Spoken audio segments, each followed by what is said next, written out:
7h19 pelo horário brasileiro de verão. Para você, uma excelente manhã. Você que está aqui acompanhando a programação do Canal do Boi. Bom dia, Antônio Gustavo. Bom dia, Elaine Valdez. Bom dia para você, pecuarista, para você, produtor rural. E hoje, manhã de terça-feira, dia 28 de novembro de 2017, nós teremos muita informação para você a partir de agora.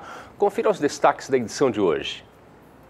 Você vai acompanhar uma análise feita por João Pedro Cuti Dias sobre o que esse ano desafiador proporcionou ao pecuarista brasileiro. A semana inicia com preços mais firmes para o mercado do boi gordo. 2017 deve fechar com alta para a produção leiteira aqui no país. Drone vira aliado do homem do campo. Fique conosco, já está no ar o seu Bom Dia Produtor.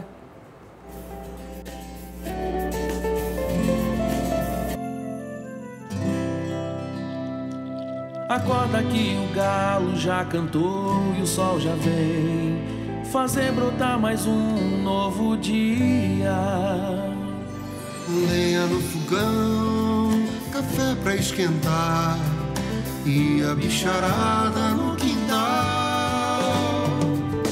Horta pra molhar, tira leite no curral, arreia o cavalo, tem gado pra campear.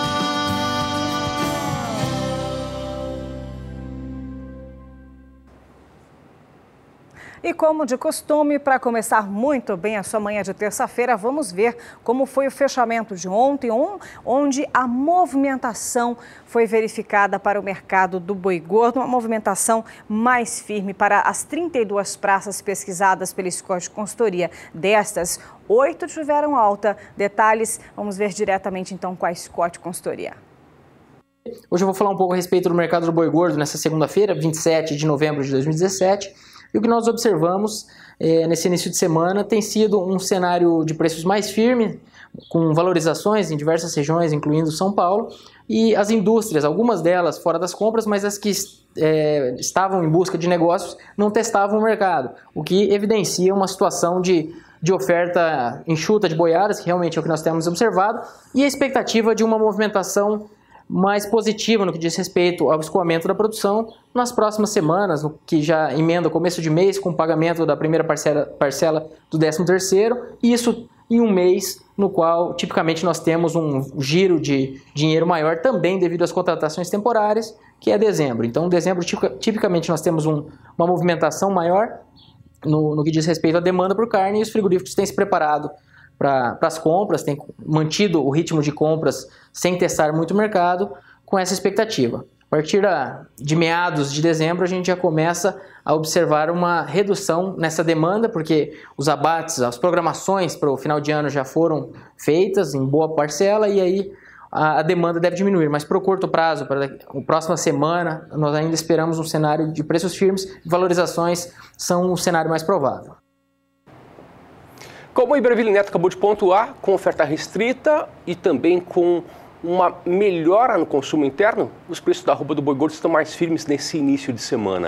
Isso mesmo, Antônio. Olha, do lado da oferta, a expectativa é que esse atraso das chuvas em boa parte das regiões brasileiras continue mantendo as boiadas enxutas e também do lado da demanda, a perspectiva é positiva. Vamos dar um giro pelas regiões brasileiras, acompanhar como foi ontem o fechamento de segunda-feira pela Scott Consultoria, dentre todas as regiões. Cotação do boi gordo nesta manhã de terça-feira para você. E começando com a região sudeste, onde foi verificado alta de 50 centavos em Barretos e também em Araçatuba, interior do estado de São Paulo e no norte de Minas Gerais. Só que a alta maior ainda para o Triângulo Mineiro, foi de R$ 1,50. Com isso, são esses valores. Barretos e Araçatuba batendo com o mesmo valor, R$ 142. Belo Horizonte, em Minas Gerais, R$ 138,50. O mesmo valor do Triângulo Mineiro, que teve uma alta de R$ 1,50. Sul de Minas, R$ 136 a cotação da arroba do boi gordo à vista. Norte de Minas Gerais também batendo R$ 138,50, enquanto que o Rio de Janeiro, R$ 137 e o Espírito Santo, R$ 136 a cotação do boi gordo à vista. Girando o Brasil, vamos para a região sul do país, saber como que fechou ontem a arroba do boi gordo, segundo a agência Scott Consultoria. Na região nordeste do Paraná, R$ 137. Na região oeste de Santa Catarina, R$ 138,50. Já na região oeste do Rio Grande do Sul, por lá o boi gordo é avaliado por quilo vivo, fechou a R$ 4,55, igualmente para Pelotas, também no Rio Grande do Sul, R$ 4,55, 4 praças que não apresentaram alteração entre sexta e segunda-feira. Vamos para o coração do Brasil, região centro-oeste, onde foi verificado também a Scott Consultoria pontuou R$ 1 em Goiânia e no sul de Goiás, portanto, altas verificadas ontem. Goiânia, em Goiás, 134, parte sul agora em 133, Campo Grande, R$ 131 a cotação do boi gordo à vista e Dourados, 132. O menor valor observado em Três Lagoas, estado sul-mato-grossense, cidade aqui no estado de Mato Grosso do Sul, a R$ 129 o preço do boi gordo à vista. Falando ainda da região centro-oeste, vamos agora para Mato Grosso, o estado que possui o maior rebanho bovino do Brasil. Você acompanha aqui que em Cuiabá fechou a R$ 128, região norte do estado R$ 125,50, região sudeste igualmente R$ 125,50 e na região sudoeste R$ 126. Preços firmes, também sem alteração entre sexta-feira e segunda-feira. Vamos agora para a região nordeste, onde a Scott Consultoria ela notou uma alta maior do que todas as regiões pesquisadas em relação a de sexta para segunda-feira, foi alta de R$ 2 no sul da Bahia. Com isso, Alagoas ainda continua no patamar de R$ 153, a parte oeste da Bahia R$ 140,50. Aí sim estava em R$ 136, agora R$ 138 a parte sul baiana e no oeste do Maranhão R$ 130. Vamos para a região norte do país para finalizar as cotações da arroba do boi gordo. No Acre, R$ 119, Redenção no Pará, R$ 132, Marabá, igualmente R$ 132, Paragominas, R$ 134. Já na região sudeste de Rondônia, fechou a R$ 130, sul do Tocantins, R$ 134 e na região norte do Tocantins, R$ 135. É bom lembrar que nós tivemos alta na região sudeste de Rondônia, fechou a R$ 130, estava a R$ 129 na última sexta-feira e fechou a R$ 130 na última segunda-feira, ontem, segundo dados da agência Scott Consultoria. E nós vamos conferir agora as cotações para o boi magro nas principais praças de produção do país.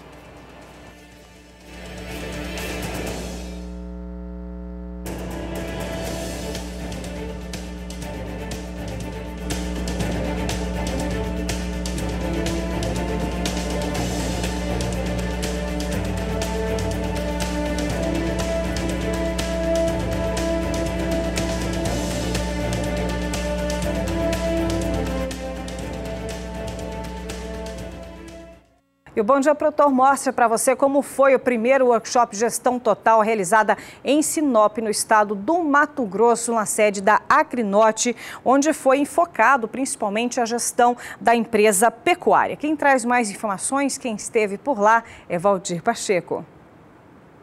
Por que você faz a reposição?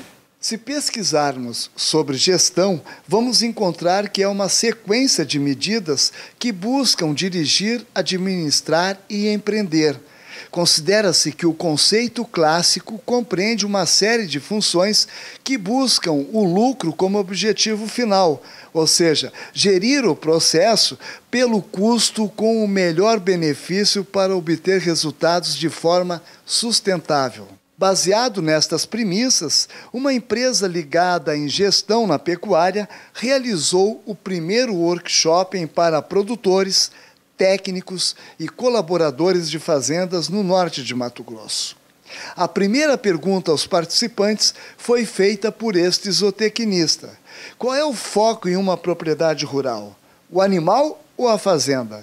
Muitos pecuaristas, eles concentram energia e tempo pensando no animal, na estratégia que vai ser executada com o animal, seja ele numa fêmea em reprodução, num animal de recria engorda, dentro do confinamento. Quando que nós entendemos que o ideal é que a fazenda monitore as informações, contemplando além do animal o resultado global da atividade, como uma estratégia de conhecer realmente o número da fazenda e saber onde atuar para corrigir a rota e aumentar o resultado e a rentabilidade da empresa pecuária. Este primeiro workshop objetiva gerar informação que auxilia no gerenciamento de uma empresa rural, porque a informação é o pilar principal no processo de gestão. Não tem como fazer gestão sem conhecer uma informação, tá? Com a informação é possível a gente traçar metas, tá? Definir os responsáveis pelas metas, quando e como serão executadas e fazer o acompanhamento para que a fazenda consiga operacionalizar essa estruturação que a gente fez no papel e conjunto com o fluxo de caixa da fazenda. Durante o evento foi elaborado um exercício individual com os participantes, onde foi apresentada uma planilha com obtenção de parâmetros produtivos.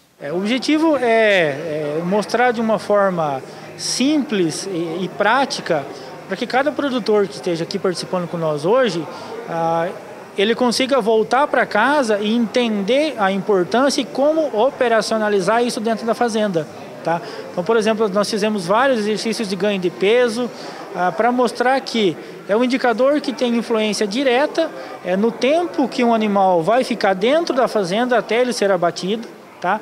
E isso tem um impacto direto no aumento do faturamento devido à melhoria na taxa de desfrute e, consequentemente, a diluição de custos fixos que a fazenda tem. Então, a margem da atividade ela melhora e a fazenda ela consegue melhorar a sua rentabilidade. O pecuarista José Leandro, da JP Agropecuária, trouxe 2 funcionários para participarem do evento. E antes de qualquer tipo de gestão, primeiro vem gestão de pessoas, né? O funcionário vai de acordo com o que você tem a tendência de que você trace o serviço da fazenda. Então, se você tem o objetivo de investir em manejo de pastagem, investir em gestão, vai partir de você fazer com que eles tenham também esse objetivo. Então, antes de tudo, nós temos que treinar nossos funcionários, né? Para depois estar trazendo essas tecnologias para a propriedade. Esta zootecnista já trabalha com planilhas de custos e dados na PSLM Agropecuária. Está vendo o curso como uma oportunidade de reciclagem. Muito interessante. Alguns índices eu já estou calculando porém é sempre importante aprender mais no que eles representam realmente, se esse valor está sendo adequado ou no que podemos melhorar, né? Isso é importante sempre ter essa busca pelo conhecimento, né? Porque isso auxilia no gerenciamento e na tomada de decisões, né? E na busca pela sustentabilidade e pelo lucro da atividade. Valdir Pacheco para o SBA. E agora é hora de falar sobre a previsão do tempo para a sua região. E nós começamos pela região centro-oeste. Nuvens de chuva persistem por essa região, o que garante bons pastos para os próximos dias. Mas vamos saber agora com a Juliana Rezende, da Somar Meteorologia, qual será a abrangência dessa chuva e qual será o volume também. Ô, Juliana, muito bom dia para você. Conta para a gente quais serão as áreas beneficiadas. Agroclima, oferecimento Biomatrix, sinal verde para alta qualidade em grão e silagem de milho. Olá, bom dia a todos. As áreas de pastagens do centro do país vão receber chuvas expressivas ao longo das próximas semanas. A umidade do solo segue bastante elevada na maior parte da região. Goiás, Mato Grosso do Sul apresentam índices de até 90% nas áreas em rosa.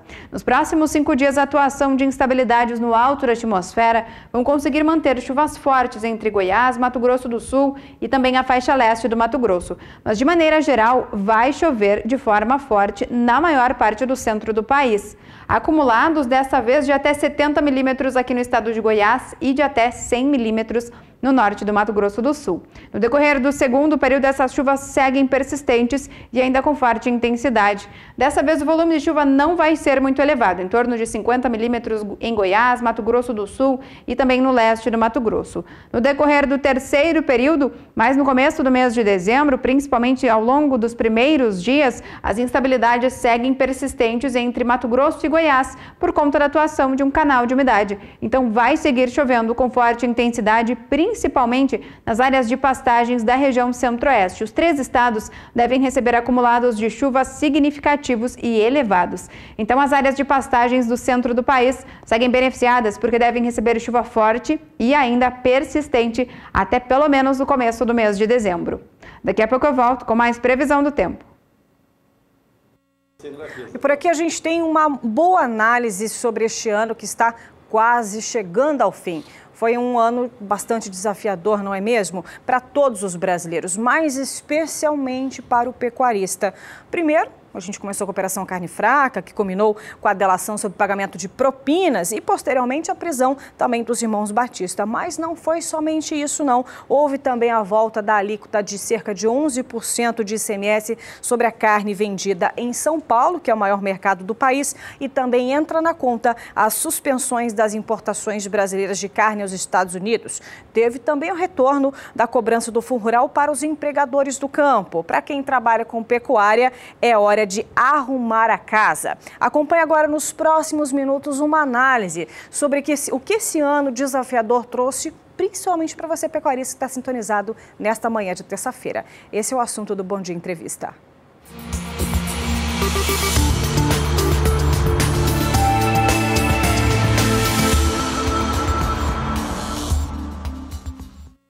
E para falar sobre o assunto, estamos recebendo aqui em nosso estúdio João Pedro Cuti Dias, analista de agronegócio do Canal do Boi. Bom dia, João. Seja bem-vindo. Bom dia, Helene. Foi um ano bem difícil. Continua, ainda falta pouco mais de um mês, mas olha, que ano, hein? Muitas emoções, né? Muitas emoções. Aliás, esse ano é um ano que, infelizmente, não vai ficar na memória de todos nós, mas de forma negativa. Começamos mal o ano. Você teve aquela Operação Carne Fraca que foi um desastre. Desastre para a imagem do país, desastre para o trabalho que o senhor e a senhora têm. Naqueles dias, chegou a derrubar o preço em São Paulo a menos de R$121 a arroba de boi. Pior do que isso, no dia 27 de março, não tinha nem cotação no Brasil. Parou, não se cotava nada porque o mercado estava estagnado, estava estático. Então, e isso até hoje repercute, Helena. Não, aconteceu lá em março, até hoje. Na Europa, cada container de carne no Brasil está sendo avaliado um por um. Isso é tempo, isso é custo, graças a um monte de besteira que falaram. Os brasileiros, a quinta coluna que tem aqui no Brasil, falou a respeito da carne, que é um absurdo que os caras falaram, e hoje o mundo leva a sério. Porque você tem um mercado hoje, é uma disputa a ferro e fogo. Na Europa, os produtores franceses, os irlandeses, eles estão brigando por espaço deles. O custo da carne é muito mais caro que no Brasil. Exato. O Brasil hoje tem a carne mais barata do mundo, menos da Índia. A Índia não vale porque o negócio lá é complicado. Mas o resto do mundo, Paraguai, Uruguai, Argentina, Estados Unidos, tem Austrália... Tem um preço bem mais elevado. O custo... E a nossa carne é muito mais saborosa. A nossa carne não tem antibiótico. Criada a pasto. Nos Estados Unidos, por exemplo, a carne sem antibiótico, ela vale 30% a mais. A mais. A mais. Todas as carnes, não é só a carne bovina. Suíno, frango, vale mais. O Brasil não usa antibiótico, raramente te usa. Quando é bezerro, algumas vezes acontece alguma infecção, uma regra geral não se usa antibiótico na pecuária extensiva. Então, o que acontece? Nós, em vez de valorizarmos o que nós temos gente que por questões de aparecer na mídia, fala um monte de besteira. Isso custou caro. Custou caro para o país e para o senhor e para a senhora que está aí.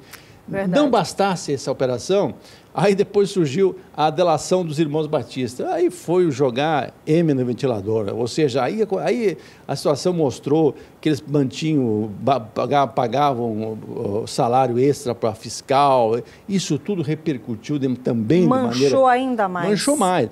Então, a expectativa que nós temos sempre foi essa, que, olha, o Brasil é maior que a crise, o Brasil é maior que essas besteiras que estão fazendo aí. Pior do que isso, você teve também a volta do Fundo Rural, 2,3%, que nós estamos pagando até hoje, 2,3%. É uma novela, né? Uma novela. Então, voltou aquilo que era inconstitucional, virou constitucional e estamos pagando. Aí depois, aqui no Mato Grosso do Sul, teve um fator agravante ainda mais, né, no resto do Brasil. Mas também o que aconteceu aqui repercutiu em outros estados da federação. Uma briga entre o governo do estado, a Assembleia Legislativa, a CPI contra o JBS. O JBS tem 45% do abate aqui no Mato Grosso do Sul. Fez com que a direção do JBS suspendesse os abates. Lógico, quem tem 45% do abate atrapalha, fazer, né? Para de fazer. Porque não é que o produtor, todos os pecuaristas, eles têm compromisso com salário, com pagamento de sal, isso e aquilo. O que acontece? Tira fora um grande player, que quase a metade está na mão dele, o resto aproveitou e tentou puxar para baixo. Mas aí, Elaine, é aquilo que nós sempre comentamos aqui no canal, nós sempre transmitimos isso ao nosso pecuarista que está assistindo. Parabéns a ele. Ele mostrou maturidade. Todas essas crises, todos esses problemas, o produtor baixou para 121, não vou vender, é abaixo do meu custo de produção. Cauteloso. Lógico, ele vendeu aquilo que precisava para manter o dia a dia da fazenda. Agora, após todo esse primeiro semestre, que foi um desastre, você vê agora no segundo semestre uma situação, mercado firme, o mercado... Exportações muito bem, obrigado. Você vê as exportações, ontem divulgou, a média até agora, até a quarta semana de novembro, está em 5.800 toneladas dia. Projetando isso para os 20 dias úteis do mês de novembro... Era 4.200? Chegou até, no ano passado é menos que isso. No ano passado, o mês inteiro, 75 mil toneladas em novembro de 2016. Esse ano, nós estamos falando em 116 mil toneladas. Puxa vida. O mercado externo está forte, apesar de toda essa confusão, apesar das burradas que fizemos no mercado americano, de mandar cortes com abscesso, de que nós demos uma cara para bater, isso ia acontecer mesmo, e aconteceu. Até agora o americano não liberou. Por quê? Porque há um lobby dos produtores americanos. A arroba de boi nos Estados Unidos custa $72 a tonelada, a arroba. Aqui no Brasil custa 44. É lógico que eles vão fazer pressão para que não entre carne brasileira lá. Exato. Então, estão segurando o processo. Atrapalhou. São 3, 4 mil toneladas que nós deixamos de vender mensalmente. Mas o resto do mundo está comprando. O petróleo melhorou de preço. Por que teve o petróleo com a carne bovina? Os grandes importadores do Brasil, seja a Rússia, seja Egito, Arábia, todos aqueles países árabes lá, eles são exportadores de petróleo. O petróleo a 32... É o pai das commodities, a mãe das commodities. Não tem dinheiro para pagar. A 65, 66 que está hoje, aí sobra dinheiro. Então, o Egito hoje está comprando com bastante vigor a carne brasileira. E não só o Egito, todos os demais países, Irã e outros países que dependem do petróleo. Então, hoje a situação mudou. O nosso mercado interno, o Brasil saiu da recessão, o Brasil começa a mostrar sinais de recuperação e a previsão para o ano que vem é que um crescimento do PIB chega a 2,5%. Ótimo, porque já começou a haver um fato positivo, mais gente, 300 e poucas mil empregados a mais com registro de carteira. Ou seja, aquela situação, aquela desgraça do lulapetismo, que culminou com a saída da dona Dilma, que levou a 14 milhões de desempregados, hoje começa a mudar a situação. O nosso mercado interno é muito importante, 80% das vendas de carne bovina no Brasil é para nós, brasileiros. Então, a renda, a dificuldade que estava tendo, começa a minorar. Não vai resolver isso de um dia para a noite, infelizmente. Nós temos uma herança maldita que nós temos que administrar por muito tempo. Mas começa a melhorar. Então, hoje o mercado está firme. Você tem escalas curtas, 4, 5, 6 dias, não mais que isso. Uhum. Não tem oferta, porque o gado confinado já foi embora. Nessa época de chuva, especialmente no Centro-Oeste, é muito difícil você manejar gado em condições. Então aqui a maior parte já foi vendido. Gado a pasto vai começar a ter a partir do mês de janeiro, porque você atrasou a chuva. Pega Goiás, Tocantins, Mato Grosso, região de pecuária, atrasaram a chuva. Aqui também atrasou a chuva. Então, o que acontece? Você não tem oferta de gado de capim em quantidade. Então, o mercado está firme, as exportações estão bem, o mercado interno está melhorando. Eu acho que esse mês de dezembro vai ser um mês muito bom para a pecuária. A Bolsa chegou a marcar 145, 146, sendo que muitas vezes, os frigoríficos pagam preços superiores a esses preços que são as cotações que são divulgadas diariamente. Por quê? Porque por falta de fechar a escala, eles acabam pagando um pouco mais. Você vê isso muito claro no Mato Grosso.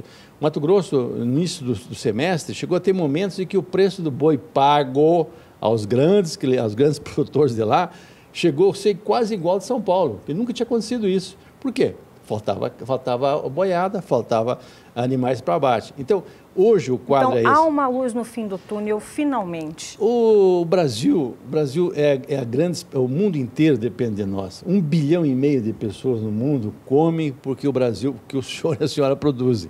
Então, o mundo inteiro depende do Brasil. Nós temos problemas, temos muitos problemas, e infelizmente nossa classe governante deixa a desejar. Infelizmente, a maior parte deles aparece nas páginas policiais, não nas páginas econômicas. Mas é o Brasil, nós temos que fazer isso. O ano que vem tem eleições, o senhor e a senhora sejam responsáveis, procurem votar em gente que presta para melhorar o quadro brasileiro. Esse é o cenário. Um ano difícil, foi superado. O produtor perdeu os anéis, mas não perdeu os dedos. Vamos embora. Já passamos por tantas crises, não é por essa que ia arrefecer os nossos companheiros aí, que antes de tudo são os fortes, parafraseando o Euclides da Cunha, né? Então, isso aí, a pecuária brasileira é forte, nós temos capacidade. Tem o que fazer? Lógico que tem que fazer. Nós estamos mostrando toda hora aqui exemplos de outros pecuaristas que se dão bem, Mas, que estão João, investindo. vamos voltar a falar sobre isso, que nosso tempo já acabou. Vamos retornar, porque é um assunto muito importante. Foi um ano que o pecuarista realmente ele teve que se qualificar ainda mais. E esse é um trabalho permanente, Helena. Eu acho importante que nós aqui no canal possamos sempre trazer matérias que interessem a vocês que estão nos assistindo. Muito obrigada. Nós conversamos com o João Pedro Cuti Dias, analista de agronegócio aqui do Canal do Boi. Mas antes, Antônio Gustavo tem um recadinho para você. E acontece até o dia 30 de novembro a segunda etapa de vacinação contra a febre aftosa. Se você, pecuarista, ainda não começou a vacinar seu rebanho, ainda tem tempo. Tem agora um recado para você do leiloeiro Adriano Dival. Veja. Gente, a febre aftosa faz o animal sofrer no pasto e o criador sofrer no bolso. Ô, doença danada! E é tão simples prevenir, é só vacinar o rebanho. Consulte o calendário de vacinação do seu estado e conserve as vacinas sempre frias, entre 2 e 8 graus. Para saber mais, entra lá no site do Ministério da Agricultura, agricultura.gov.br. E lembre-se, cada estado tem o seu calendário de vacinação contra a aftosa. Lá no site do Ministério da Agricultura tem tudo explicadinho. Anota aí, agricultura.gov.br. Vacine seu rebanho. Brasil sem aftosa. Esta conquista também é sua. É bom lembrar, Violento, que 2 dias o pecuarista não vai conseguir vacinar todo o rebanho, mas é bom começar o quanto antes, porque depois ele tem mais 15 dias para declarar a vacinação. Nós vamos para um breve intervalo comercial, mas é bem rapidinho. Daqui a pouco um bloco com muitos investimentos para você de todo o Brasil. 7h48 pelo horário brasileiro de verão. Vamos falar de negócios? Que tal fazer um ótimo investimento? Então, já anota na agenda, temos vários investimentos ao longo dos próximos dias. Já começo com essa sexta-feira, que a partir das 14 horas, pelo horário de Brasília, você acompanha o leilão especial de gado de corte da Lilo Forte. Em oferta são 3 mil animais para cria, recria e engorda. Os detalhes dessa grande oferta a gente vai ver agora na reportagem feita por Éder Benite.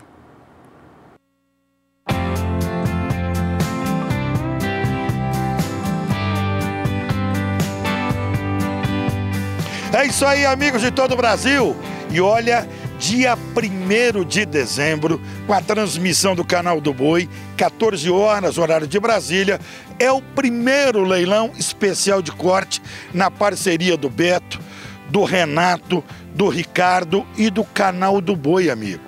E você vai poder adquirir, conhecer um pouco mais a qualidade do que se produz na região nesse evento. Agora, quem vai contar um pouquinho para você que está aí assistindo é o Ricardo, que faz parte dessa parceria de sucesso. Ricardo, olha, conta um pouquinho para o Brasil o que as pessoas podem esperar desse grande evento. Um bom dia a todos. É uma satisfação estar essa parceria com o Beto e com o Renato Amaral, né, para fazer o leilão aqui na Raça Leilões aqui em Palmeiras de Goiás.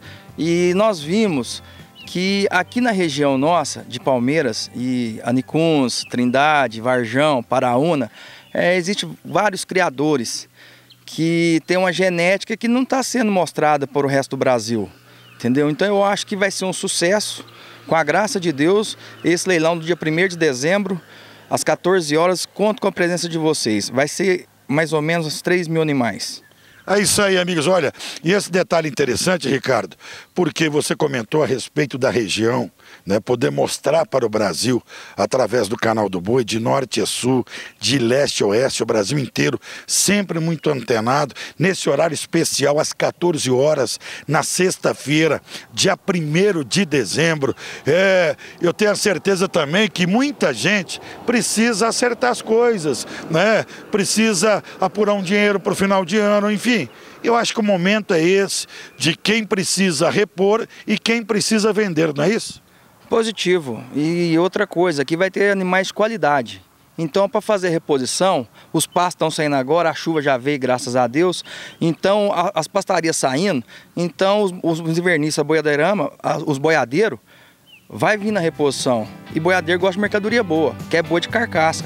Carcaça para 22, 23 arroba. E aqui vai ter esse produto aqui.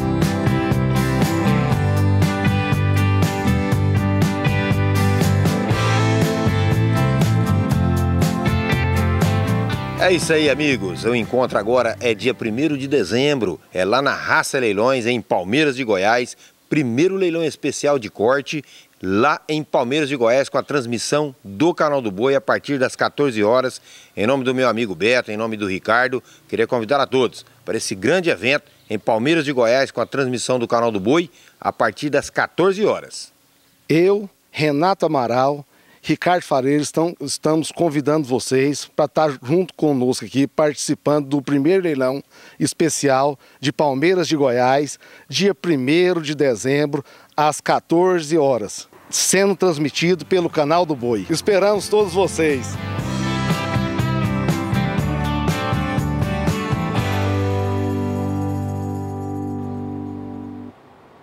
E o SBA apresenta para você um leque de opções de investimentos. Em Capinópolis, Minas Gerais, surge mais uma oportunidade de investimentos para você que está querendo fazer um grande negócio. É a usina Trialco. O primeiro lote, aliás, a primeira praça, será no dia 30 de novembro e a segunda praça no dia 7 de dezembro. Quer saber mais informações? Então acompanhe agora a reportagem de Valdir Pacheco.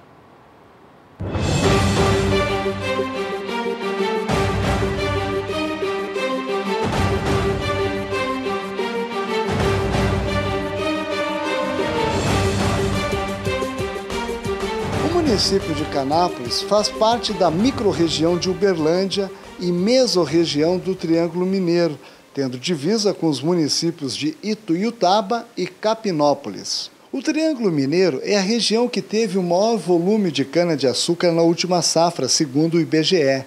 Foram mais de 48.465.000 toneladas, equivalentes a 66,36% da produção do estado. Na sequência vem a região noroeste com mais de 4.923.000 toneladas, representando 6,74%, e o Alto Paranaíba com mais de 4.562.000 toneladas, ou 6,25%. Em uma rápida análise de comportamento de mercado, mostra que a tendência é de que a boa fase vivenciada pelo setor sucroenergético dure ainda mais. A usina Trialco está localizada no município de Canápolis, a cerca de 30 quilômetros de Ituiutaba, muito conhecida na produção de açúcar a granel e produção de etanol anidro e hidratado.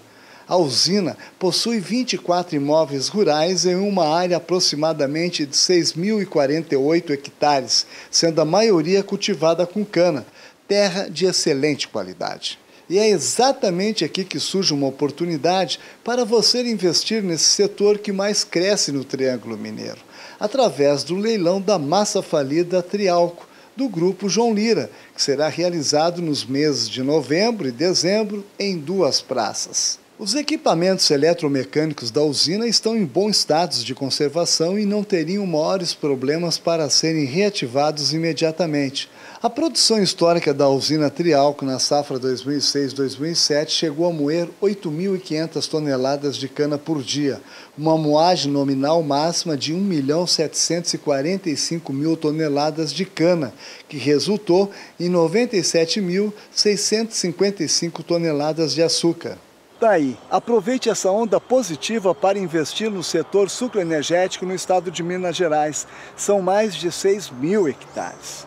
Como você viu, o estado geral de conservação e manutenção da usina é muito bom e permitirá uma retomada rápida das operações.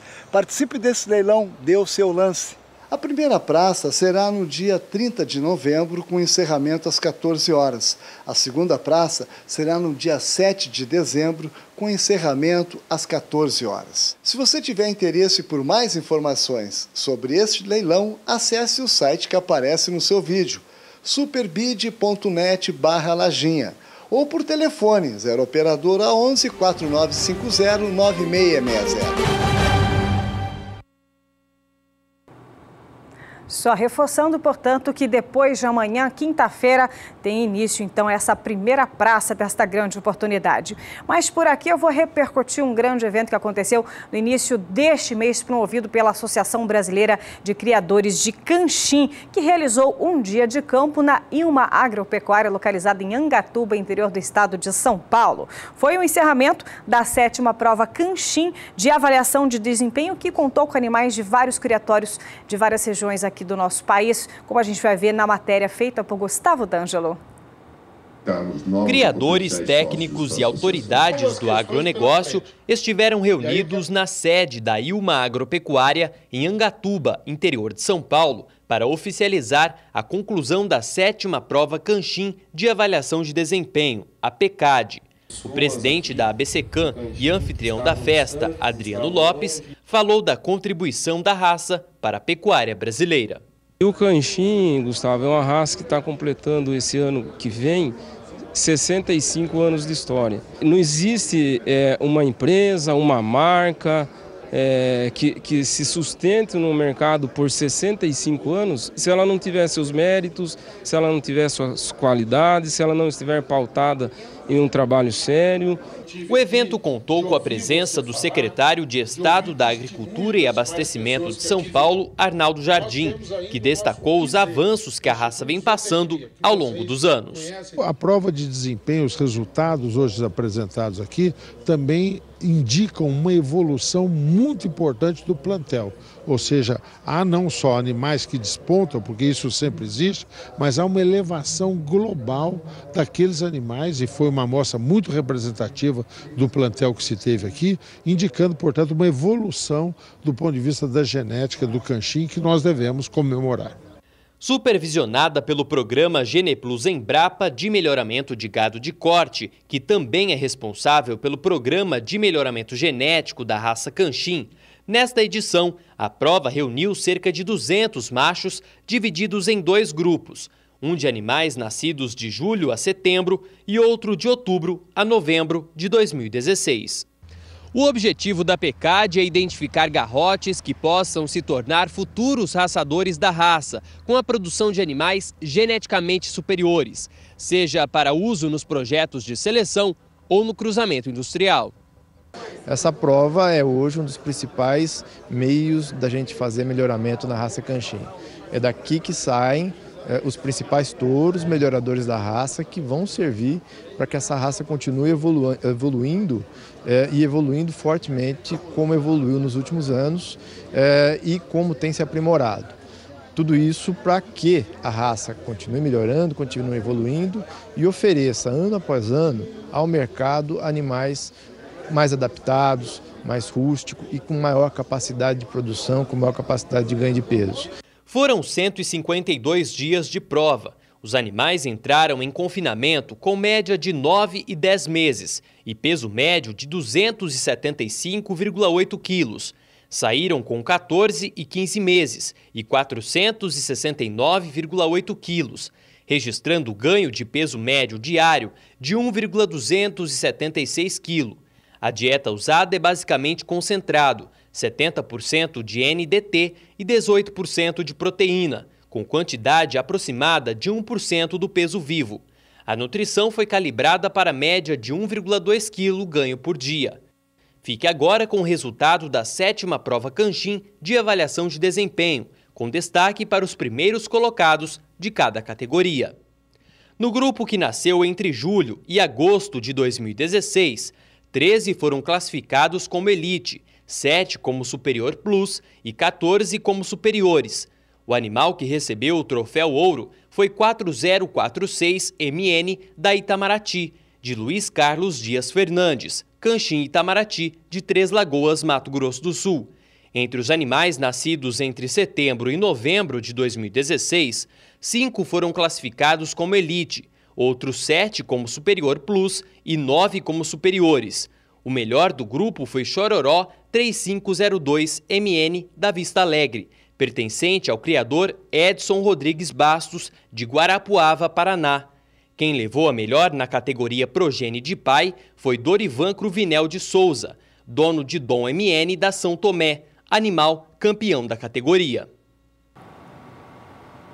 Parabéns, então, a todos os ganhadores da 7ª prova Canchim, animais realmente diferenciados, não é mesmo? Vamos para um breve intervalo? Intervalo comercial e voltamos para falar sobre a produção de leite no Brasil, que neste ano deve apresentar um aumento com relação à comparação de 2016. Dados daqui a 2 minutos. Fique por aqui.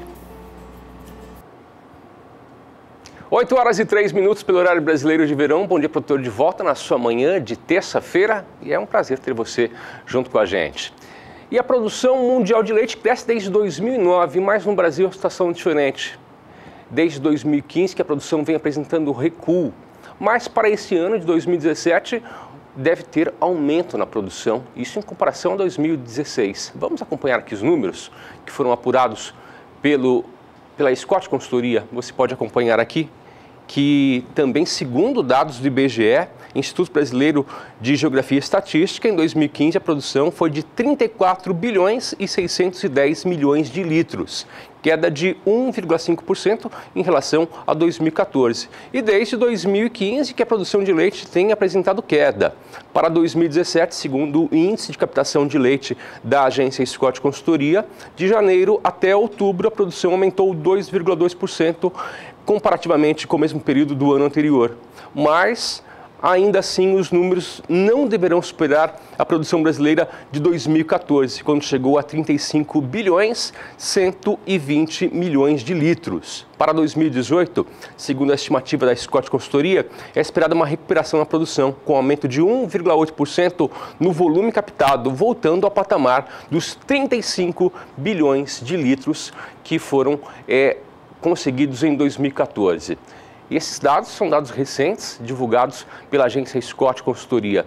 E nós temos mais informações do mercado leiteiro. Você acompanha agora as cotações pelo país.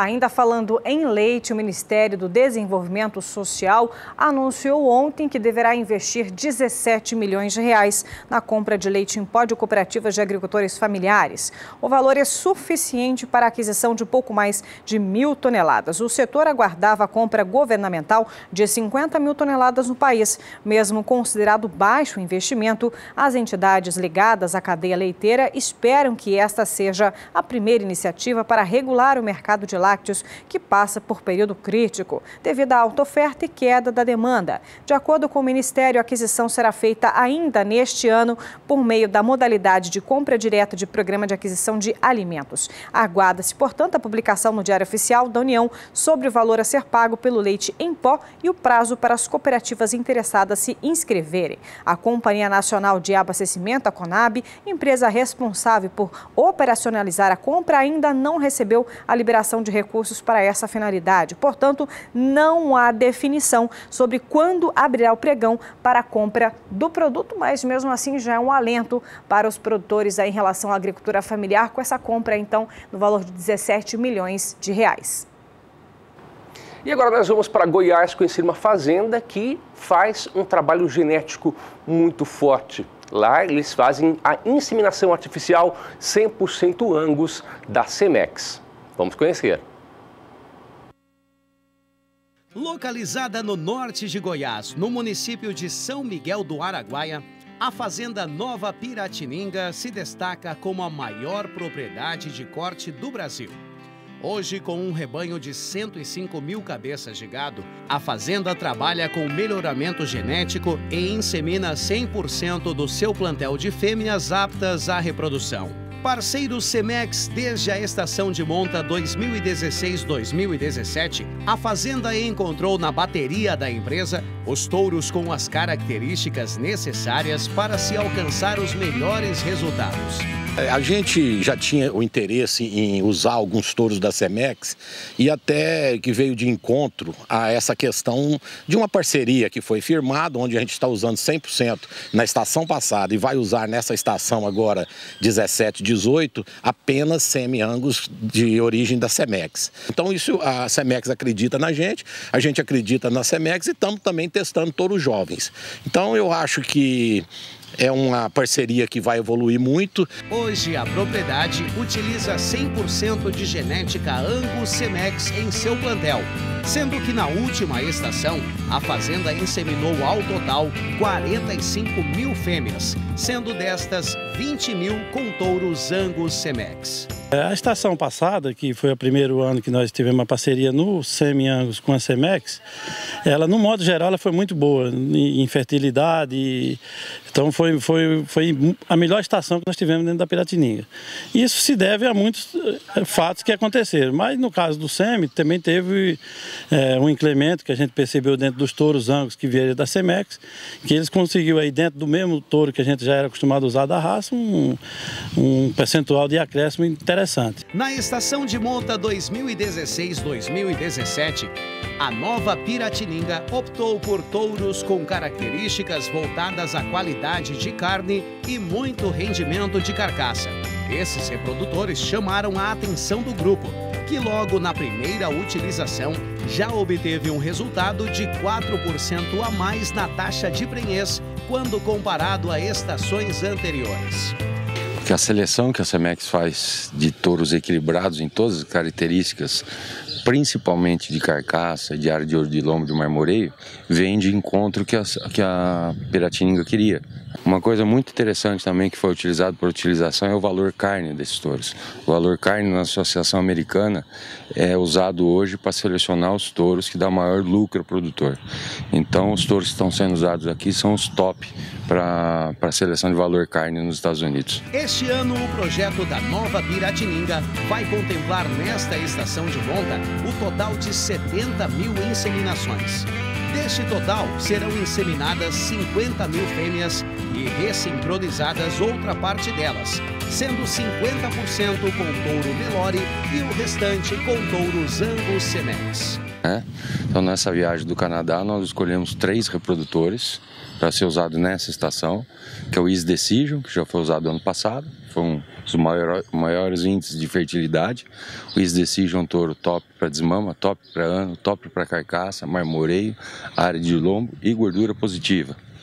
O Dimension, que é um touro que nos usou ano passado, que eles gostaram demais, um dos touros mais pesados da raça, mas muito equilibrado, com aprumos muito bons, que é importante aqui na nova Piratininga, não só a prova, mas a condição corporal dos touros.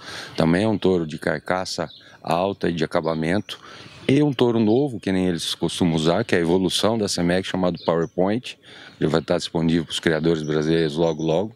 É um touro muito equilibrado em desempenho, índice de carcaça, AOL e marmoreio. Obtenha resultados como a nova Piratininga. Utilize Cemex em sua estação de monta. Garanta mais lucratividade para o seu rebanho. Pegando esse exemplo da nova Piratininga, projeto de mais de 50 mil vacas, nós estamos trabalhando na primeira estação, tivemos um incremento em relação à estação passada de mais de 4% de fertilidade. Quando a gente coloca isso aí num N, nós estamos falando que nós entregamos a mais praticamente 1.200 bezerros a mais nessa fazenda. Com o mesmo protocolo, com o mesmo sistema. Então, o que nós entregamos é resultado efetivo, produtos de fertilidade, produtos comprovados hoje geneticamente através das suas provas. A gente pode estar analisando o desenvolvimento e evolução das provas do material Angus, especificamente aqui utilizado na nova Piratininga, e a gente vê que com uma entrega nossa de mais de 4% de concepção na mesma estação do ano para o outro, 1.200 bezerros praticamente, você faz a conta, quantos milhões a mais no bolso do pecuarista. E esse é o nosso objetivo, trabalhar focado no produtor, no pecuarista, entregando resultado prático e efetivo.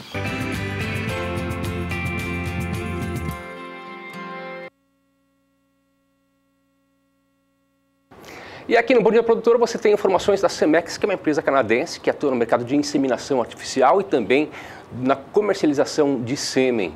Aliás, uma empresa de ponta, e você acompanha detalhes aqui no Bom Dia Produtor. Mas agora é hora de falar sobre o clima, né, Elaine? É isso mesmo, Antônio Gustavo. Por aqui, região sudeste. Pode prestar atenção, viu, produtor? Tá chegando uma frente fria que deve trazer chuva mais abrangente e volumosa. Aliás, acabei de ver aqui um alerta meteorológico também para a região durante as próximas 72 horas, começando hoje a terça-feira. Chuvas, vendavais e até com possibilidade de granizo, principalmente no estado do Espírito Santo. Então vamos ver, vou perguntar para a Juliana Rezende. Juliana, essas chuvas mais abrangentes deverão ocorrer em quais localidades para que o produtor e a produtora já possam se organizar? As áreas de pastagens que devem receber mais chuvas na região sudeste ao longo das próximas semanas devem ficar concentradas no estado de Minas Gerais. Justamente nessas áreas é que os índices de umidade do solo já aumentaram bastante ao longo das últimas semanas e agora alcança até índices de 90% nas áreas em rosa. No decorrer dos próximos 5 dias, a passagem de uma frente fria pela costa do sudeste vai garantir chuvas mais fortes do centro ao norte de Minas Gerais, Espírito Santo também. Tem previsão de volume elevado de até 100 milímetros em apenas 5 dias.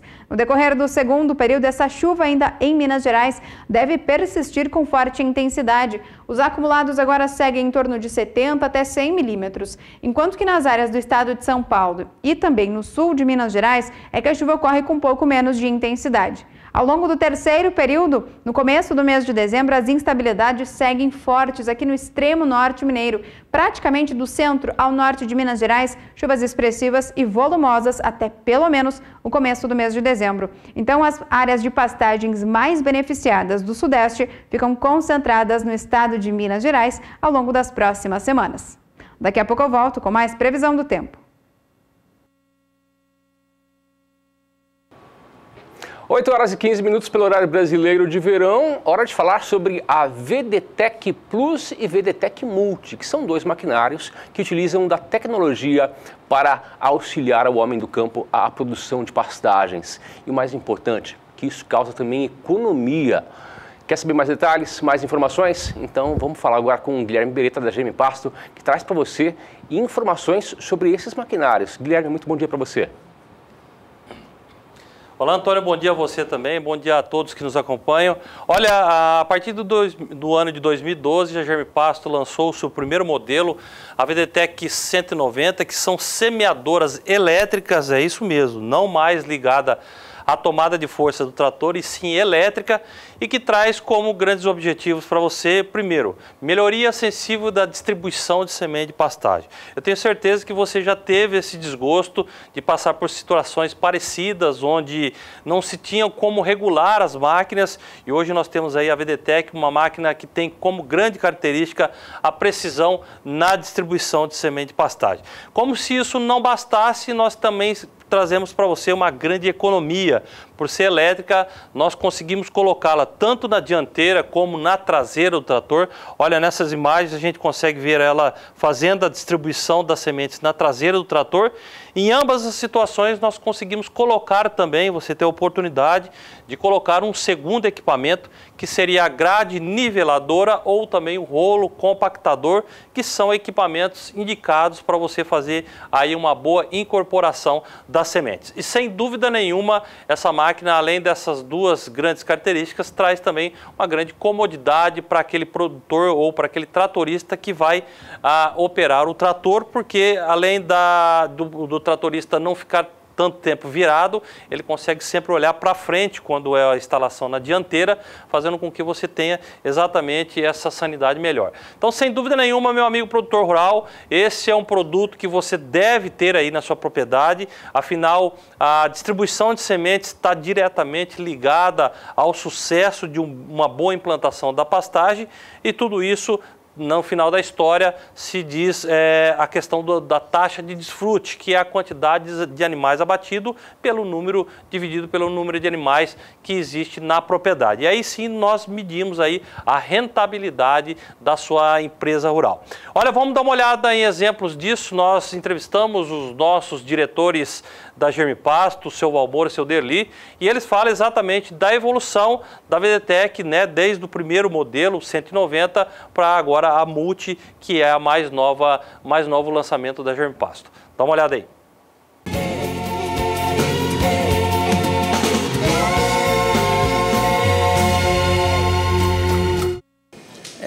outra novidade também, né, a VDTech, a Multi, é uma terceira geração, vamos dizer assim, que é um complemento da VDTech Plus. Mais uma vez pioneira, né, de uma forma, de uma máquina excepcional, né, não existe no mercado, uma máquina que realmente ela vai atender tanto o agricultor como o pecuarista, né, uma máquina que te dá uma economia muito grande, porque hoje todo o agropecuarista está procurando o sucesso, mas com economia. E hoje, com essa máquina, ele consegue uma economia extraordinária. Eu sou agricultor há mais de 40 anos e hoje que eu estou vendo uma máquina que se paga com 250 hectares de plantio. Ela já se pagou com a economia que tu faz no óleo diesel, no plantio. Então é uma máquina excepcional, uma máquina que consegue plantar 10, 20 anos, né, com uma manutenção muito pequena, né? Então é uma coisa excepcional. Ela é toda eletrônica, ela é elétrica, não depende de cardan, de graxeiras, bem prática e resistente para o nosso amigo produtor aí que muitas vezes está na fazenda, longe, e depende de peças, ela é muito econômica quanto às revisões e é uma máquina que vem aí para agregar valores na fazenda. E eu planto soja, planto milho, planto braquiária, eu colho. Eu nunca vi um implemento tão barato e que se paga tão facilmente igual essa nossa VDTech.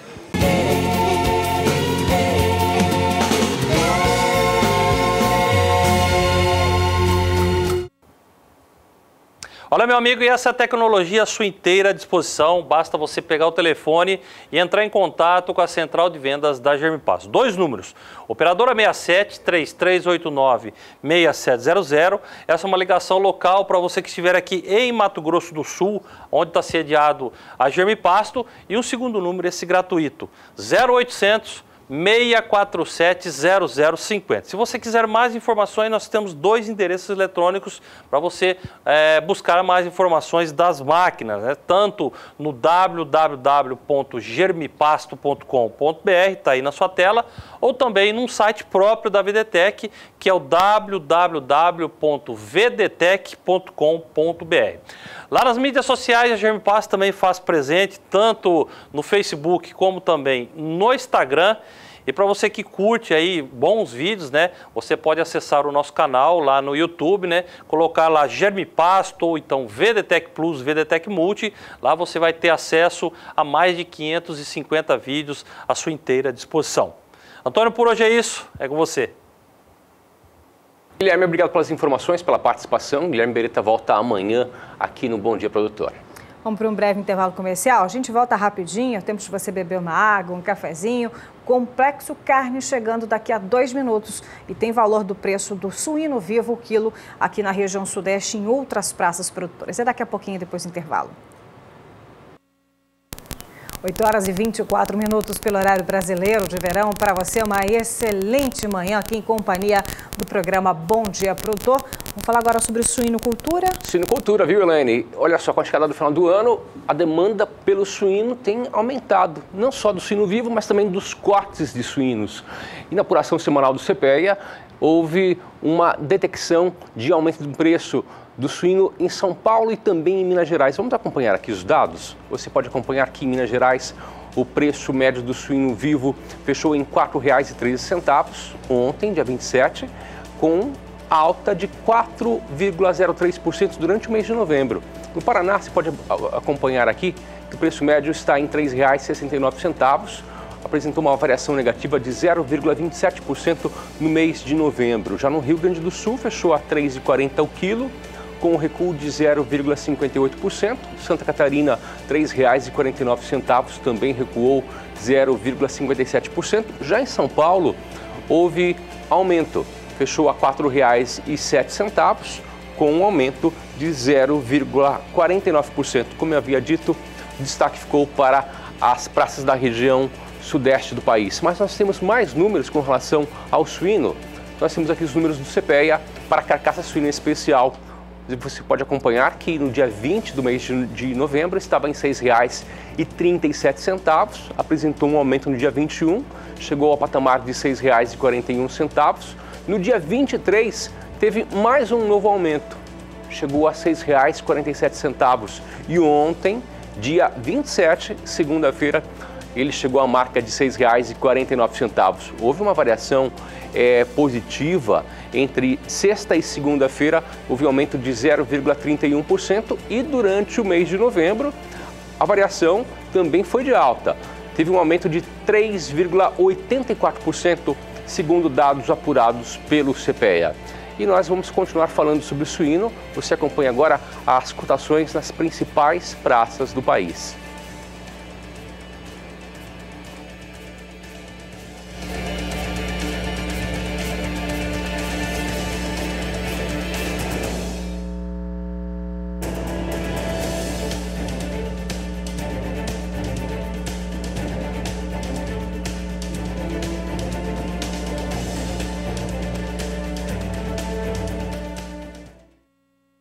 O assunto é o clima e atenção você que é produtor e produtora na região sul do país. Enquanto na região sudeste você acabou de ver conosco que as chuvas devem voltar com mais força durante toda essa semana por conta de uma massa de ar frio. Para a região sul é o contrário. Uma massa de ar seco predomina entre os três estados, trazendo o clima mais firme por esses dias. Eu vou perguntar então a Juliana Rezende, até para o produtor já se organizar, que é da região sul.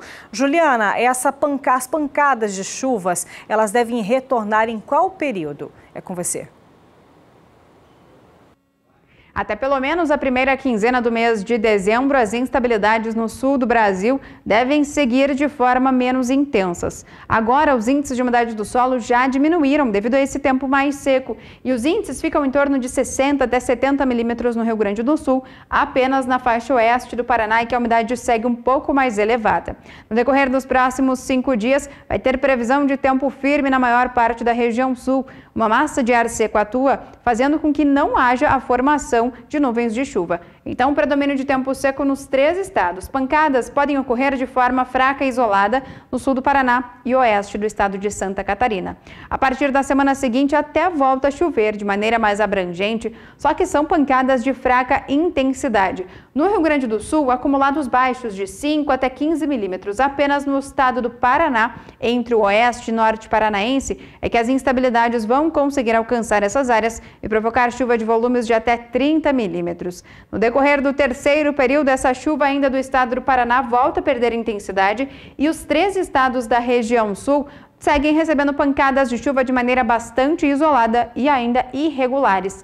Então, ao longo das próximas semanas, de maneira geral, as instabilidades não ganham intensidade na maior parte da região sul. Com isso, o tempo firme ainda predomina e a umidade do solo ainda pode declinar um pouco mais, principalmente no estado gaúcho. Daqui a pouco eu volto com mais previsão do tempo.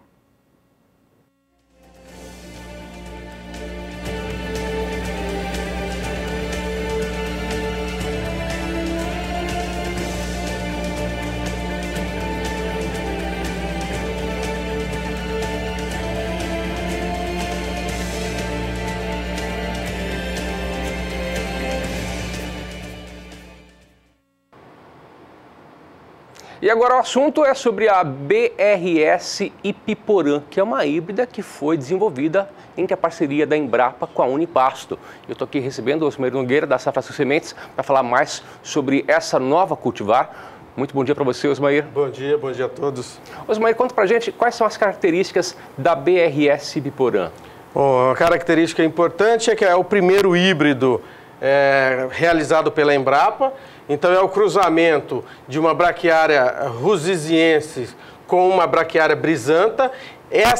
Esse cruzamento propiciou uma qualidade de uma pastagem muito boa, é uma forrageira prostada, de porte baixo, muito macia, muito palatável e que tem a maior característica dela, o maior benefício que ela traz hoje para o mercado nacional é o fato dela ser resistente a todas as cigarrinhas das pastagens, inclusive a cigarrinha marranava, a cigarrinha vermelha, a mesma cigarrinha que taca a cana, que vem acometendo as brisantas, principalmente o marandu no norte do Mato Grosso, no Pará. Então o Ipiporã vem para atender essa expectativa do produtor com relação à resistência a todas as cigarrinhas. Vamos falar sobre o solo agora. Ela exige um solo mais fértil ou nem tanto? Como toda, ela herdou bastante característica da brisanta, é uma forrageira para solos de média fertilidade ou mesmo solos de baixa fertilidade que sofrerem correções, calcário, gesso, adubo. Então é uma forrageira para média fertilidade, semelhante ao marandu, semelhante a charaé, semelhante ao BRS Paiaguás ou Piatã. Então está dentro da faixa das brisantas de média fertilidade. Assim como as outras cultivares que foram desenvolvidas pela Embrapa em parceria com a Unipasto, todas passaram por um crivo de avaliações bem detalhados. Ela passou por alguma avaliação? Sim, sim. Foram 12 anos de trabalho da Embrapa até o lançamento. Nós temos algumas telas para mostrar sobre essas avaliações. A primeira avaliação nós podemos ver aqui é um comparativo dela com o marandu em termos de ganho de peso por animal dia, onde o Ipiporã teve uma superioridade em produção de carne de 16% sobre o marandu na mesma avaliação. Então perceba que aumentar em 16% o ganho de peso do animal é bastante considerável, é aumentar muito a produção. Nós temos uma tabela para mostrar também por que o Ipiporã propicia esse ganho de peso. Se nós compararmos a proteína bruta do marandu 9,3 contra o Ipiporã, que deu 11,2 de proteína bruta na matéria seca, a digestibilidade também bastante superior, 65,2% contra 58,5%, e isso resulta então no gráfico anterior, que é o ganho de peso, 675 quilos por animal dia contra 580. Então, essa avaliação foi realizada em média de 5 ensaios regionais, Acre, Rondônia, Mato Grosso do Sul, Distrito Federal e Rio de Janeiro. Então, nós podemos observar que é uma forrageira que vem realmente para atender uma demanda por qualidade nutricional, bom desempenho animal e o fato de ser resistente à cigarrinha das pastagens. O produtor que sofre com essa praga em todo o Brasil, sofre com cigarrinha, principalmente a cigarrinha vermelha, a marra-narva, é uma opção muito boa agora o BRS Ipiporã. Então, quem quer ter uma qualidade de gado no pasto com ganho de peso, ela é recomendada. Exatamente. É recomendada para categorias animais mais produtivas. Desmama de bezerro, ela é excelente. Para quem faz também produção de leite a pasto, é uma aposta muito boa também o BRS Ipiporã. Terminação de animais, animais com maior exigência nutricional, eu acho que é onde o Ipiporã vai se encaixar bem e o produtor vai ter os melhores resultados. E é importante lembrar que a Unipasto é parceira da Safrasul e a Safrasul é parceira da Unipasto e por isso a Safrasul pode oferecer esse produto para você, produtor rural. Quem tiver interesse faz como? Bom, simples, fácil, muito prático, basta entrar em contato com a Safrasul aqui em Campo Grande, no Mato Grosso do Sul, o telefone está aí na tela, 673358-5400, entre em contato conosco, atendemos todo o Brasil, despachamos a mercadoria para todo o Brasil, você vai receber aí na sua residência as sementes que você comprar aqui com a Safrasul, ou também pode usar o nosso e-commerce, a nossa loja virtual, entra lá safrasulsementes.com.br, clique em loja virtual, vai ser direcionado para uma plataforma de venda, onde você compra aí na comodidade da sua casa também e vai receber através de transportadoras ou através dos correios. Muito simples, fácil, muito seguro e pode apostar na qualidade Safrasul, que é uma das melhores empresas de semente de pastagens do Brasil. Nós falamos hoje da BRS Ipiporã, mas também é bom lembrar que a Safrasul Sementes possui um leque de opções que você deve conhecer. Fala pra gente de algumas opções, rapidinho. Bom, todos os lançamentos da Embrapa, nós temos o Quênia, nós temos o Piatã, nós temos o Paiaguás, nós temos Zuri, Massai, Tamani, todos os novos lançamentos que a Embrapa fez nos últimos anos, a Safrasul está comercializando e também para quem faz integração lavoura-pecuária, rusiziense na mais alta qualidade, também encontra na Safrasul. Acesse safrasulsementes.com.br. Osmair, obrigado. Eu que agradeço. Até quinta. Até quinta. Elaine?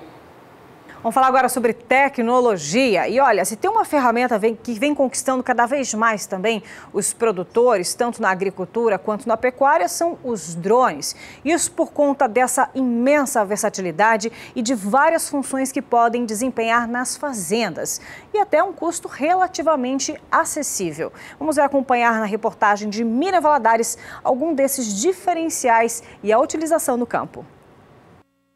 A aplicação comercial do drone, a validação dos produtos cartográficos e as novidades do equipamento no agronegócio são os assuntos abordados durante as palestras ministradas na sede da FamaSul, em Campo Grande.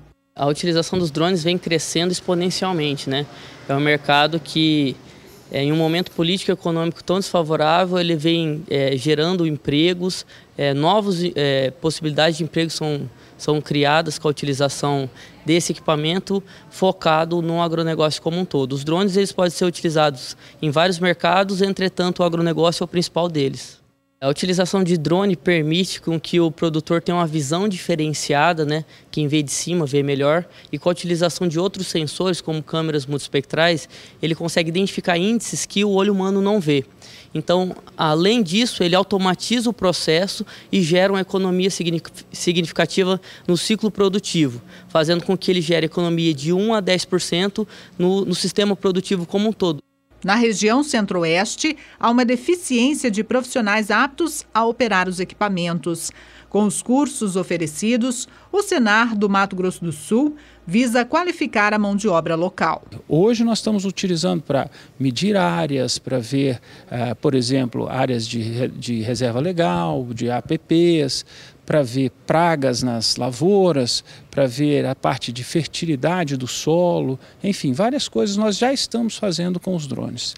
Mais para frente a gente tem a possibilidade de ter, por exemplo, pulverizações, os drones fazendo pulverizações localizadas, né?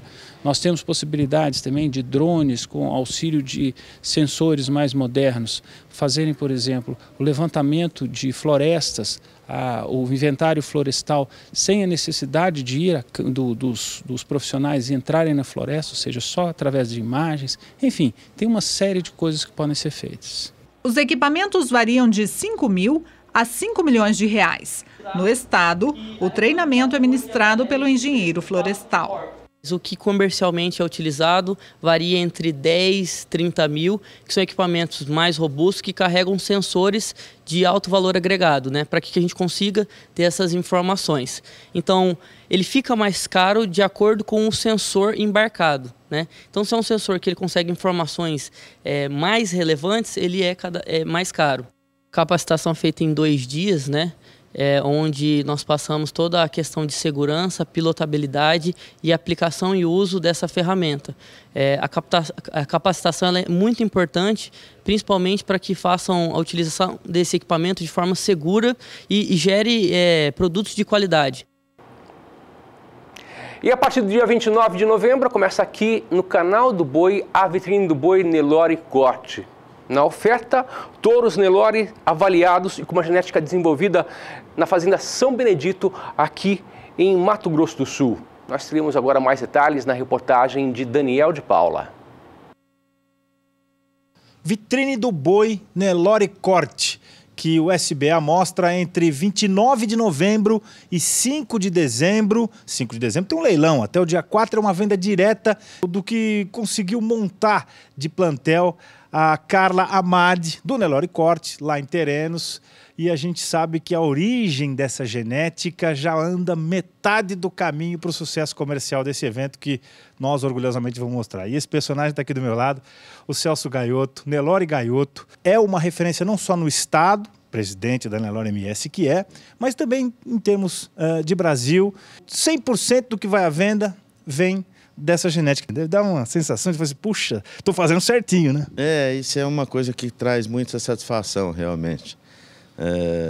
Um trabalho que vem sendo feito aí há bastante tempo, com muito empenho, e a gente vê os frutos aí na tourada que a Carla está apresentando em casa. Então, isso traz muita satisfação. Realmente, a satisfação do criador, a maior satisfação do criador é essa mesmo. Do que a gente está vendo aí de touros, de garrotes que vão ser vendidos, tem para todos os gostos. São todos frutos de acasalamentos feitos de touros de líderes de sumários com vacas gaioto. Queria que você falasse sobre isso. Como é que se deu essa aproximação com a Carla Amade? A Carla é uma amiga muito querida, de família, de muitos anos. E em algumas visitas ali na Santo Antônio, eles gostavam do gado, sempre gostaram, admiravam o gado. E resolveram me pedir uma orientação no sentido de começar um plantel de gado PO. E nesse cenário eu falei, então vamos fazer uma parceria aí, vocês aspiram as vacas. E aí nós começamos a conversar a respeito disso, de aspiração, de fazer FIV. E assim ela começou. Em Continente ela comprou também algumas novilhas lá de casa e adquiriu no leilão do Vicentinho também um lote de novilha VR. Então acho que eles começaram pela prateleira de cima mesmo, com genética de ponta. VR vem da origem do Nelore que o seu pai criava em Araçatuba. É a origem do gado de casa também, é o gado VR. A origem desse gado é um gado Seu Torres. Tem procedência. Meu pai criou lá, quer dizer, já vinha lá de Araçatuba, depois foi para Paraná e aí acabou vindo para cá. Então, muita consistência, eu acho que e os animais que a Carla apresenta aí é de muita qualidade e com certeza touros melhoradores de plantel, sem dúvida nenhuma. Até porque tem avaliação, né? Tem chancela disso, né? Uma coisa que você também nunca abriu mão, né? Não, eu acho que você não faz seleção se não tiver um critério rigoroso e não for rigoroso. É só com muito rigor que a gente consegue aprimorando. O Nelore é o que é hoje aí, a gente vê o desempenho do gado Nelore, eu digo a nível comercial mesmo, vem experimentando ao longo dos últimos anos aí uma melhora absolutamente extraordinária, né? Isso é visível. E se constata no gancho do frigorífico, quer dizer, na desmama dos bezerros. Então isso só é possível através da utilização de reprodutores melhoradores, com genética consistente e de qualidade. Esses touros são capazes de cumprir aquilo que se espera deles, né, Celso? Não tem dúvida nenhuma. E a tecnologia, quer dizer, quando eu digo que ela começou pela prateleira de cima, em todos os sentidos, até com lançando mão de tecnologia de ponta que permite, já numa primeira geração, a apresentação de animais com consistência absurda, porque você, através de TE e FIV, quer dizer, se faz a aspiração, transfere, o gado o gado nasce na propriedade da Carla, é recriado na propriedade da Carla, é preparado na propriedade da Carla, mas a genética, ela já foi para uma genética de ponta usando essa ferramenta da FIV aí, quer dizer, aspirando vacas consagradas como doadoras. Então, os produtos, eu acho que não tem dúvida nenhuma, os produtos são melhoradores, são animais que vão acrescentar no rebanho dos que participarem e comprarem no leilão do Nelore Corte. Uma mensagem do cara que proporcionou tudo isso de uma maneira bastante consistente, essa multiplicação de uma genética consagrada já, Celso, para que todo mundo tenha segurança de investir como ela precisou, como você também precisou lá atrás. A mensagem é que pode comprar com segurança e certeza, os animais têm raça, têm estrutura e têm muita consistência genética, no sentido de acrescentar muito no rebanho de qualquer criador. Os animais são provados. Comprar com certeza e segurança. E com preço fixo, o que também é muito cômodo, até o dia 4, pelo menos. Sem dúvida nenhuma, até o dia 4, pelo menos, tem a possibilidade aí de adquirir a preço fixo, sem participar do pregão. Daniel de Paula, para o SBA. 8 horas e 48 minutos pelo horário brasileiro de verão. Agora sim, vamos fazer contato com a B3 Brasil Bolsa Balcão, porque queremos saber mais sobre essas informações. Depois de 30 anos, saiu o acordo, então, para os poupadores da década de 80 e 90. Eles vão ser ressarcidos por essas perdas dos planos econômicos. Como vai ser isso, Pulga? Conta pra gente.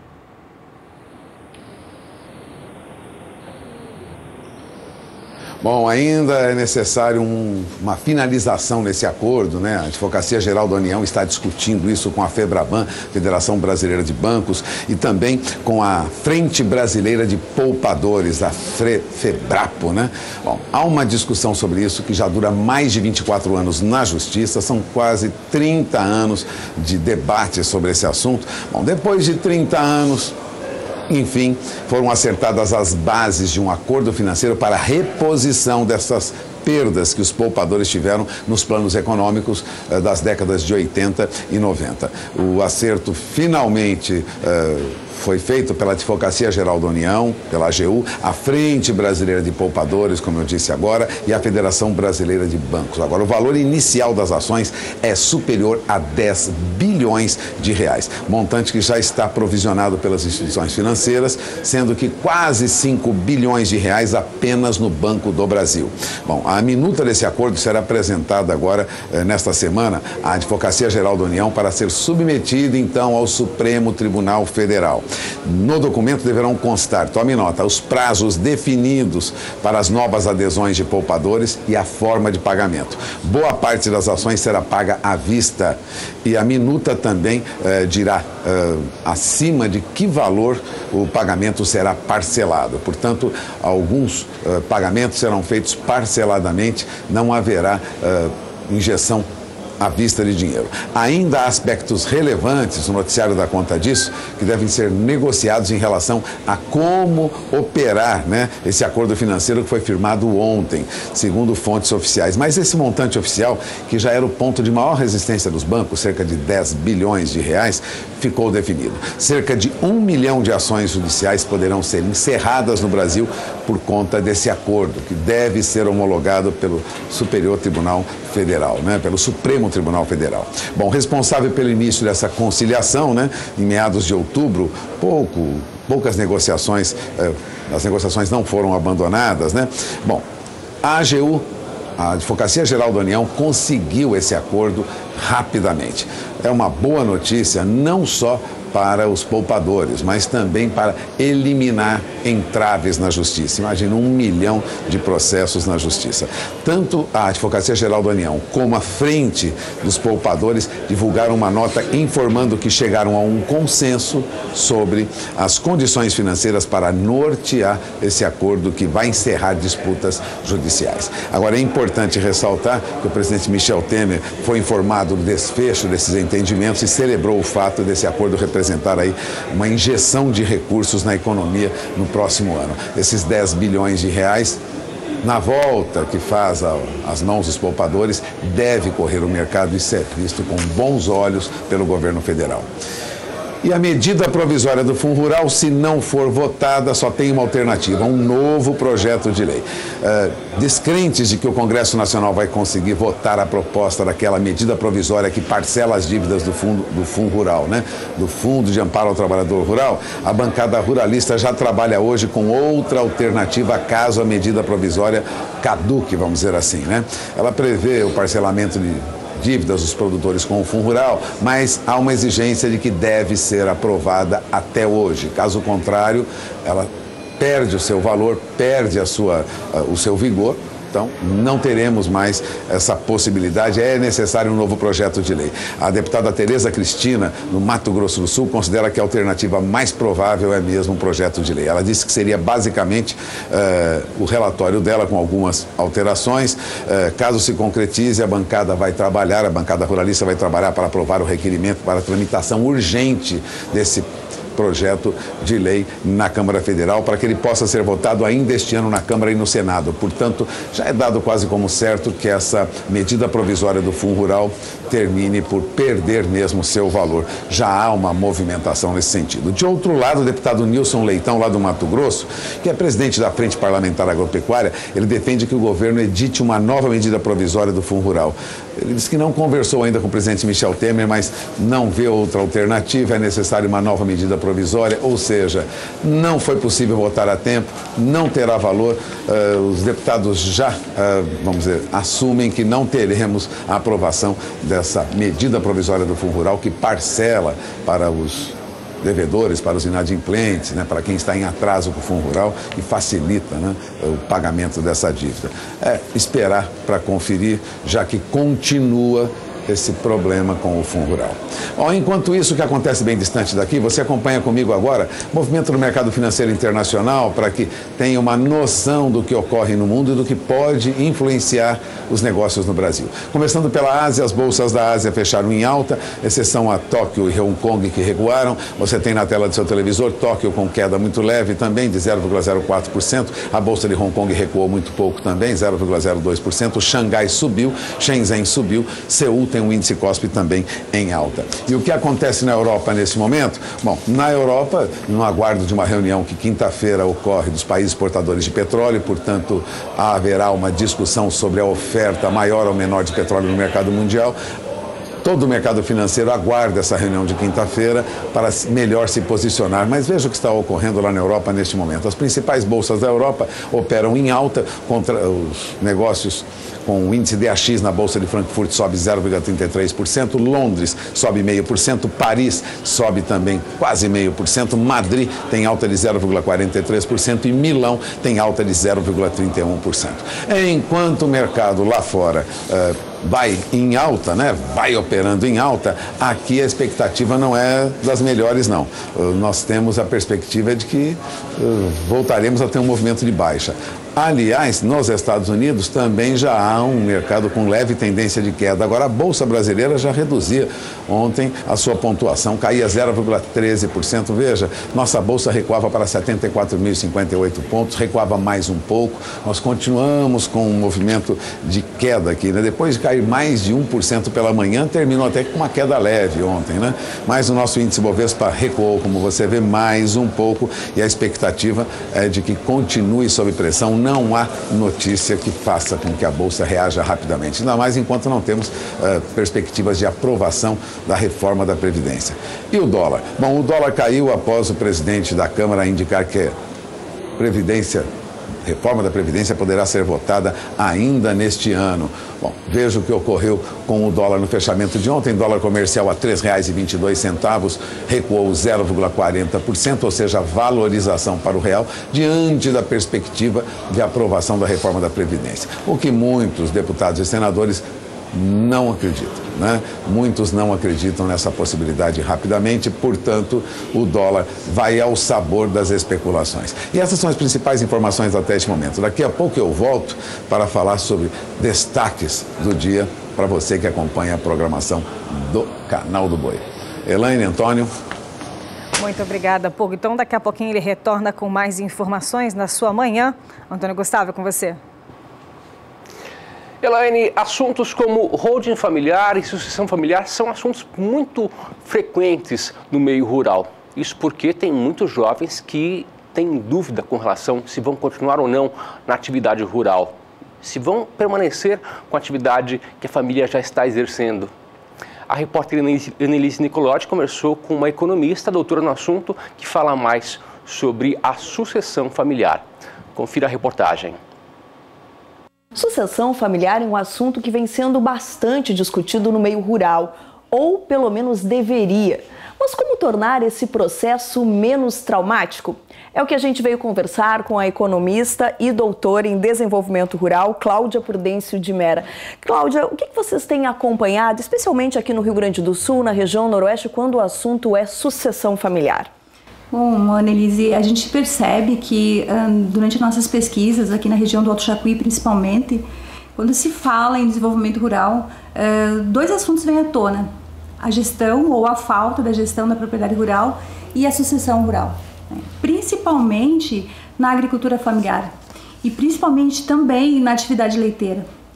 Além das nossas pesquisas que nós temos feitas aqui na região do Alto Jacuí, existe agora também um estudo feito pela Emater, aqui no Rio Grande do Sul, um relatório que foi divulgado agora na metade do ano de 2017, onde em torno de 38,5% dos jovens filhos de agricultores da atividade leiteira no Rio Grande do Sul mostram um desinteresse em continuar na atividade. Isso é muito preocupante para a atividade leiteira, para a agricultura familiar e para o desenvolvimento rural.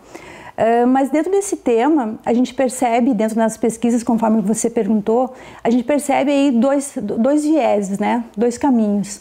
De um lado, a gente percebe esse produtor familiar ou não familiar, principalmente esse que tem uma área menor, né? E essa área menor, ele está muito ligada à falta de viabilidade econômica. Então, geralmente são mais de 2 filhos na atividade, né? Uns vão para a cidade e alguns ficam na atividade rural. Então, como não é viável para que todos fiquem, acaba ficando 1 ou 2 sucessores, né, prováveis sucessores. Então, quando isso acontece de nascerem os filhos e virem as noras, acaba ficando só uma família na propriedade rural. Então, essa é uma das questões, a falta de viabilidade por área e a falta de viabilidade por renda, né? E quando a gente fala em viabilidade por renda, também são 2 questões. Por um lado, esse jovem, esse provável sucessor, ele acaba não tendo uma renda mensal, né, como normalmente se tem, né, quem trabalha, e acaba então indo procurar emprego na cidade, na indústria, ganhando um pouco mais de um salário mínimo do que ficar na atividade rural, onde ele ainda precisa pedir dinheiro emprestado para os pais para poder fazer aquilo que ele tem vontade. Então essa é uma questão. A outra é a própria inviabilidade realmente de recursos financeiros para aquela propriedade que tem uma menor área, uma menor escala, possa distribuir entre os seus filhos, né? Então acaba havendo um desestímulo aí desses prováveis sucessores de continuar na atividade rural. Então essa é uma questão. Por outro lado, aquelas propriedades que estão um pouco mais especializadas, que têm um pouco mais de renda, de rentabilidade, acabam incentivando os filhos a irem estudar, a irem morar na cidade, e eles acabam não retornando para a atividade rural, muito por uma questão cultural também dos pais, e a gente vê muito isso na atividade leiteira, onde os pais dizem que não querem que os filhos passem por aquilo que eles passaram, então os filhos acabam indo morar na cidade, tendo uma outra renda, vivendo com outro tipo também de cultura e acabam não voltando para o meio rural. Então a gente percebe muito esse problema, tanto na agricultura de maneira geral, mas principalmente na agricultura familiar e de forma mais específica ainda na agricultura produtora de leite. Cláudia, a gente sabe que esse processo de sucessão ele é mais que necessário, mas como mostrar na prática para o agricultor, para o produtor rural que ele precisa fazer isso, que ele precisa planejar essa sucessão? Bom, a gente percebe aí, de novo, durante as pesquisas que a gente fez aqui na região, que existe uma certa preconceito de falar de sucessão. A palavra sucessão, para algumas famílias, está muito relacionado à própria morte dos pais. Então, alguns filhos não querem falar sobre esse assunto e nem os pais querem falar sobre esse assunto porque acabam levando a um tema que não está diretamente relacionado, né, em alguns casos. Então, o que a gente percebe? Em algumas propriedades aqui, até propriedades familiares, a gente viu que eles têm resolvido isso de uma forma de organizar, por exemplo, a gente tem aqui uma propriedade aqui no município de Selba, onde a propriedade é familiar, né? Existem 4 filhos, um só ficou na propriedade e os outros 3 moram em outros lugares, né? Nenhum é produtor rural. Então existe hoje o rapaz e a família, né? Os pais. O que eles fizeram? Eles fizeram holding na propriedade rural. Então hoje esse filho, ele consegue trabalhar através da questão do holding que ele fez, hoje é uma empresa familiar, ele consegue através dessa questão ter uma renda, né? E ainda distribuir para os irmãos. Pois é, qual que é a tua dica para essa transição não ser tão traumática? Começar a conversar desde cedo com os filhos, né? Então, não deixar para quando acontece um inventário, né? Para quando os pais ficam numa idade mais avançada ou quando acontece a própria morte dos pais, né? Que isso seja trabalhado desde pequeno, né? Desde criança, né? E que incentive esse filho a ficar na propriedade. A gente sabe que nem todo filho vai querer seguir a profissão do pai. Isso é normal, né? Tanto no meio rural como no meio urbano. Mas para ele ficar na propriedade, ele tem que se sentir parte desse processo, ele tem que ter uma renda. Isso é bem importante, né? Que ele tenha uma renda e principalmente uma renda, tanto uma renda da propriedade em si, né? Do lucro da propriedade que possa ser distribuído com ele, mas também a gente percebe que isso tem que fazer parte da gestão da propriedade rural. Então, as duas palavras, sucessão e gestão, elas estão muito ligadas, né? Desde pequeno, esse rapaz, ou essa moça, ou o sucessor não precisa necessariamente ser o filho, né? Exatamente, essa é outra questão importante, né? Não necessariamente precisa ser de pai para filho a sucessão. Exatamente, existem outras pessoas da família que queiram continuar aquela atividade, então desde pequeno mostrar os dados da propriedade rural. É viável ou não é viável? Vamos trabalhar com essa atividade ou com outra atividade?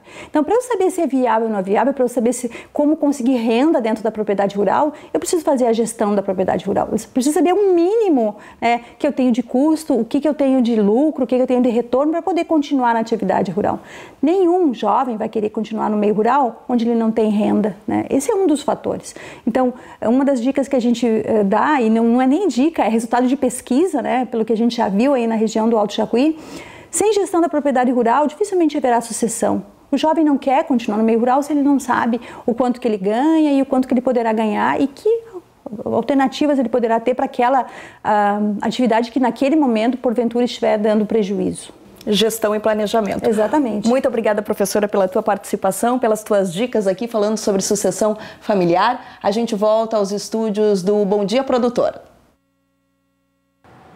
Grata, viu, Annelise Nicolodi, pelas informações. Eu perguntei recentemente para o agrocoach Heber Silva Júnior, que sempre vem aqui falar conosco sobre sucessão familiar. Quando que se deve começar uma sucessão? Assim que nasce o primeiro filho, ou seja, desde já é preciso tratar deste assunto. Vamos trocar de destaque, vou falar sobre o setor sucro-alcooleiro. É que a cidade de Araçatuba, interior do estado de São Paulo, foi palco do 10º Congresso Nacional de Bioenergia. E dentre os destaques aí feitos, mencionados durante essa 10ª edição, principalmente discussão sobre o RenovaBio. Quem traz para você os detalhes é Gustavo D'Angelo. Mais de 1.500 pessoas, entre gestores de usinas, fornecedores de cana-de-açúcar e representantes de empresas de tecnologia, insumos e equipamentos, participaram do 10º Congresso Nacional de Bioenergia, realizado em Araçatuba, interior de São Paulo, pela UDOP. O evento é considerado um dos mais importantes e tradicionais do setor bioenergético. O Congresso traz o que tem de mais moderno nas tecnologias aplicadas ao setor, desde a área agrícola, a área industrial e as áreas administrativas, né? Sempre para que haja um nivelamento por cima de tudo aquilo que foi feito, desenvolvido no ano e que deu certo, e também aquilo que não deu certo, né? Então o Congresso trata de temas técnicos para que a gente tenha ganho de produtividade, eficiência na produção e redução dos custos de produção e melhor desempenho nas empresas. Esse ano, em termos de público, superou o ano passado. Também nós tivemos um maior número de participantes de empresas apoiadoras, mostrando que o Congresso está crescendo conceitualmente no público alvo do setor, porque os apoiadores veem aonde um Congresso dá retorno. Então a gente acha que no balanço foi positivo e a 10ª edição nós consideramos como sendo um sucesso, como a gente estava planejando que acontecesse. Nesta edição comemorativa de 10 anos, o Congresso aprofundou em inovações tecnológicas. A preparação é feita por cada técnico que no seu campo, na sua área de trabalho, produz e desenvolve o seu trabalho e, através da sua pesquisa, traz as tecnologias. Assim também tem os centros de pesquisa, né, as universidades, que também tem uma contribuição fantástica para o setor. E esse ano temos uma novidade, que é a sala das startups. Quer dizer, são as empresas novas que estão vindo por aí, com novos conceitos para serem aplicados no setor. Durante o evento foram abordados diversos temas ligados ao segmento, mas o ponto alto do Congresso foi a discussão em torno do RenovaBio, programa de valorização dos biocombustíveis, que está em andamento no Congresso Nacional e é aguardado com grande expectativa pelo setor. O RenovaBio é uma política que reconhece o papel dos biocombustíveis.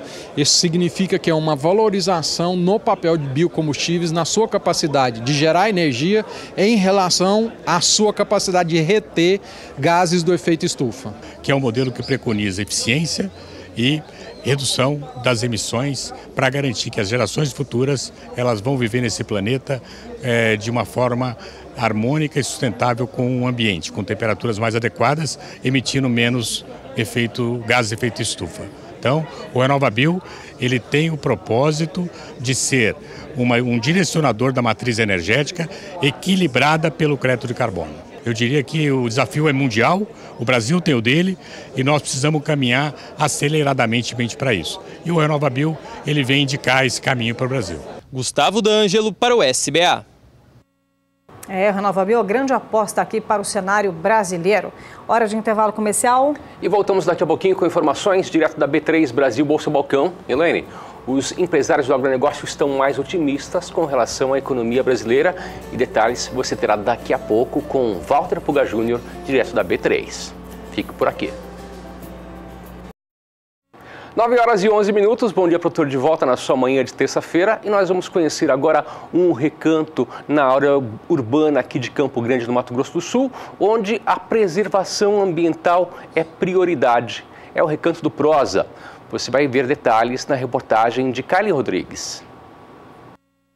O Parque Estadual do Prosa possui 135 hectares e está situado no perímetro urbano de Campo Grande, capital do Mato Grosso do Sul. Hoje eu convido você a estar com a gente nesta aventura.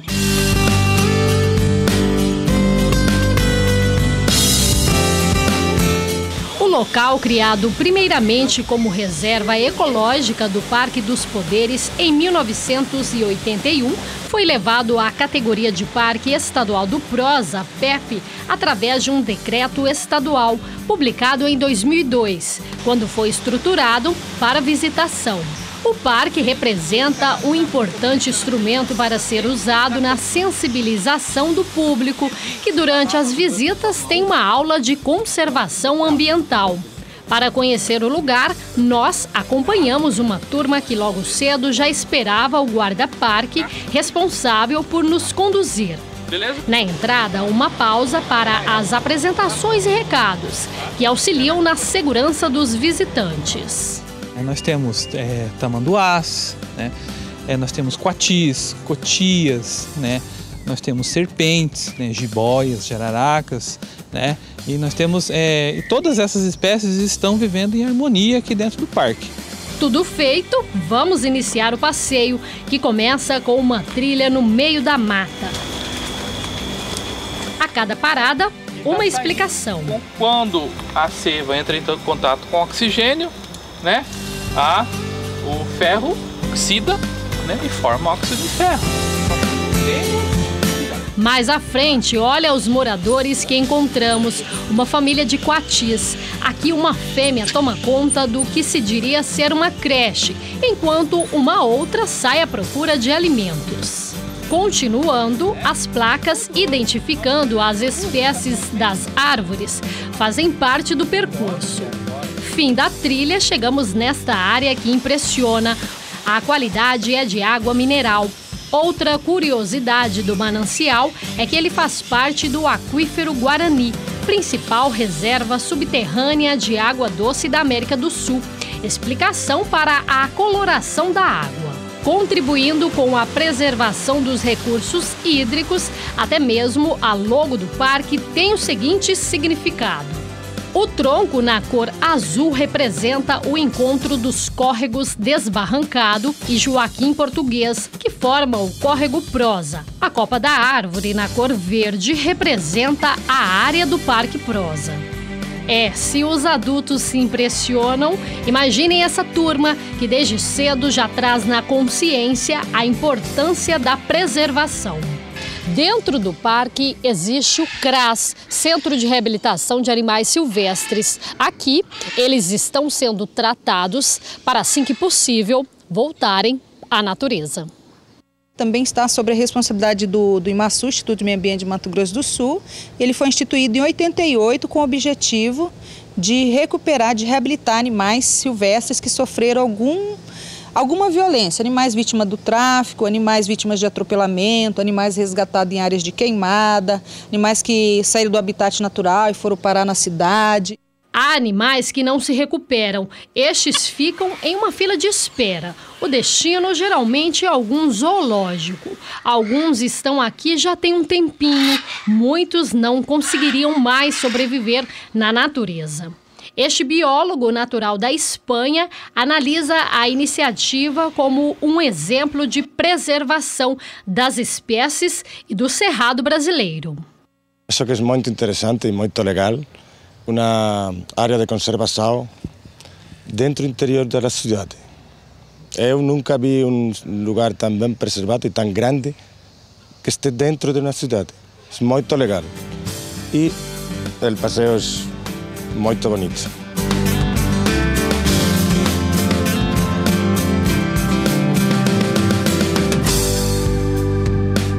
Fim do percurso e o que fica é a sensação que podemos fazer mais pelo planeta. Eu sou estrangeira e o passeio serviu muito porque eu aprendi das plantas, dos animais típicos daqui do Brasil. Eu gostei, foi bem legal. Qualquer pessoa pode visitar o parque gratuitamente. Basta agendar pelo telefone que está na sua tela, 67 33 26 1370. O trajeto leva cerca de 2 horas. Tanto particulares, famílias, idosos, crianças acompanhados dos pais e também escolas, e instituições. Trabalhar com sensibilização das pessoas para a preservação, para a conservação da natureza.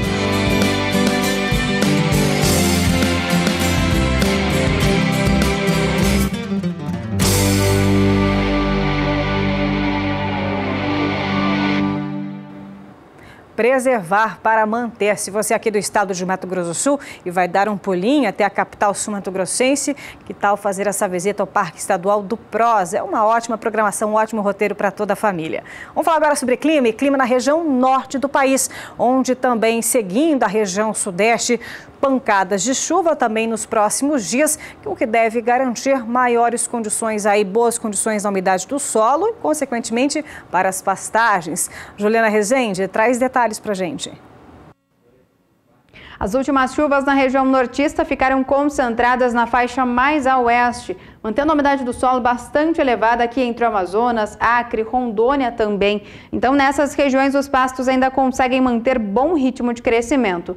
Agora, nos próximos dias, vai ter previsão de chuva abrangente. Só que as pancadas mais expressivas ficam concentradas na faixa mais a oeste, Amazonas, Acre e Rondônia, que devem receber os maiores volumes de água, e as áreas de pastagens ainda conseguem manter bom ritmo de crescimento nessas regiões. A partir do segundo período, a chuva volta a perder um pouco mais de intensidade e segue se espalhando entre o Pará, Tocantins também. E essas pancadas ainda devem persistir pelo menos até o terceiro período. Chuvas abrangentes em grande parte da região norte, só que dessa vez as chuvas vão voltar a migrar um pouco mais para a faixa leste da região norte. O estado de Tocantins deve receber acumulados elevados de até 70 milímetros, enquanto que as áreas mais a oeste, entre o estado do Amazonas, principalmente, as instabilidades perdem intensidade no começo do mês de dezembro. Então, ao longo das próximas semanas, áreas de pastagens, especialmente da faixa leste da região nortista e principalmente do estado do Tocantins, voltam a ser beneficiadas com instabilidades de forte intensidade no começo do mês de dezembro. Hoje eu encerro por aqui a minha participação. Até mais! Obrigado, Juliana, pelas informações e vamos agora falar sobre atualização de mercado. Nós vamos agora até a B3 Brasil Bolsa Balcão, onde está Walter Puga, que traz para você quais são os destaques na B3 e também vai falar para a gente sobre como que está o mercado financeiro e também as commodities brasileiras mais negociadas por lá. Walter, muito bom dia para você.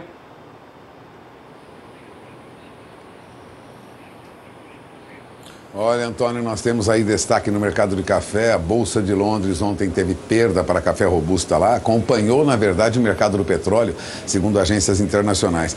Bom, muitas vezes o petróleo, que é a rainha das commodities, influencia até mesmo no mercado do café, né? A Bolsa Internacional de Finanças e Futuros de Londres, a LIFE, né?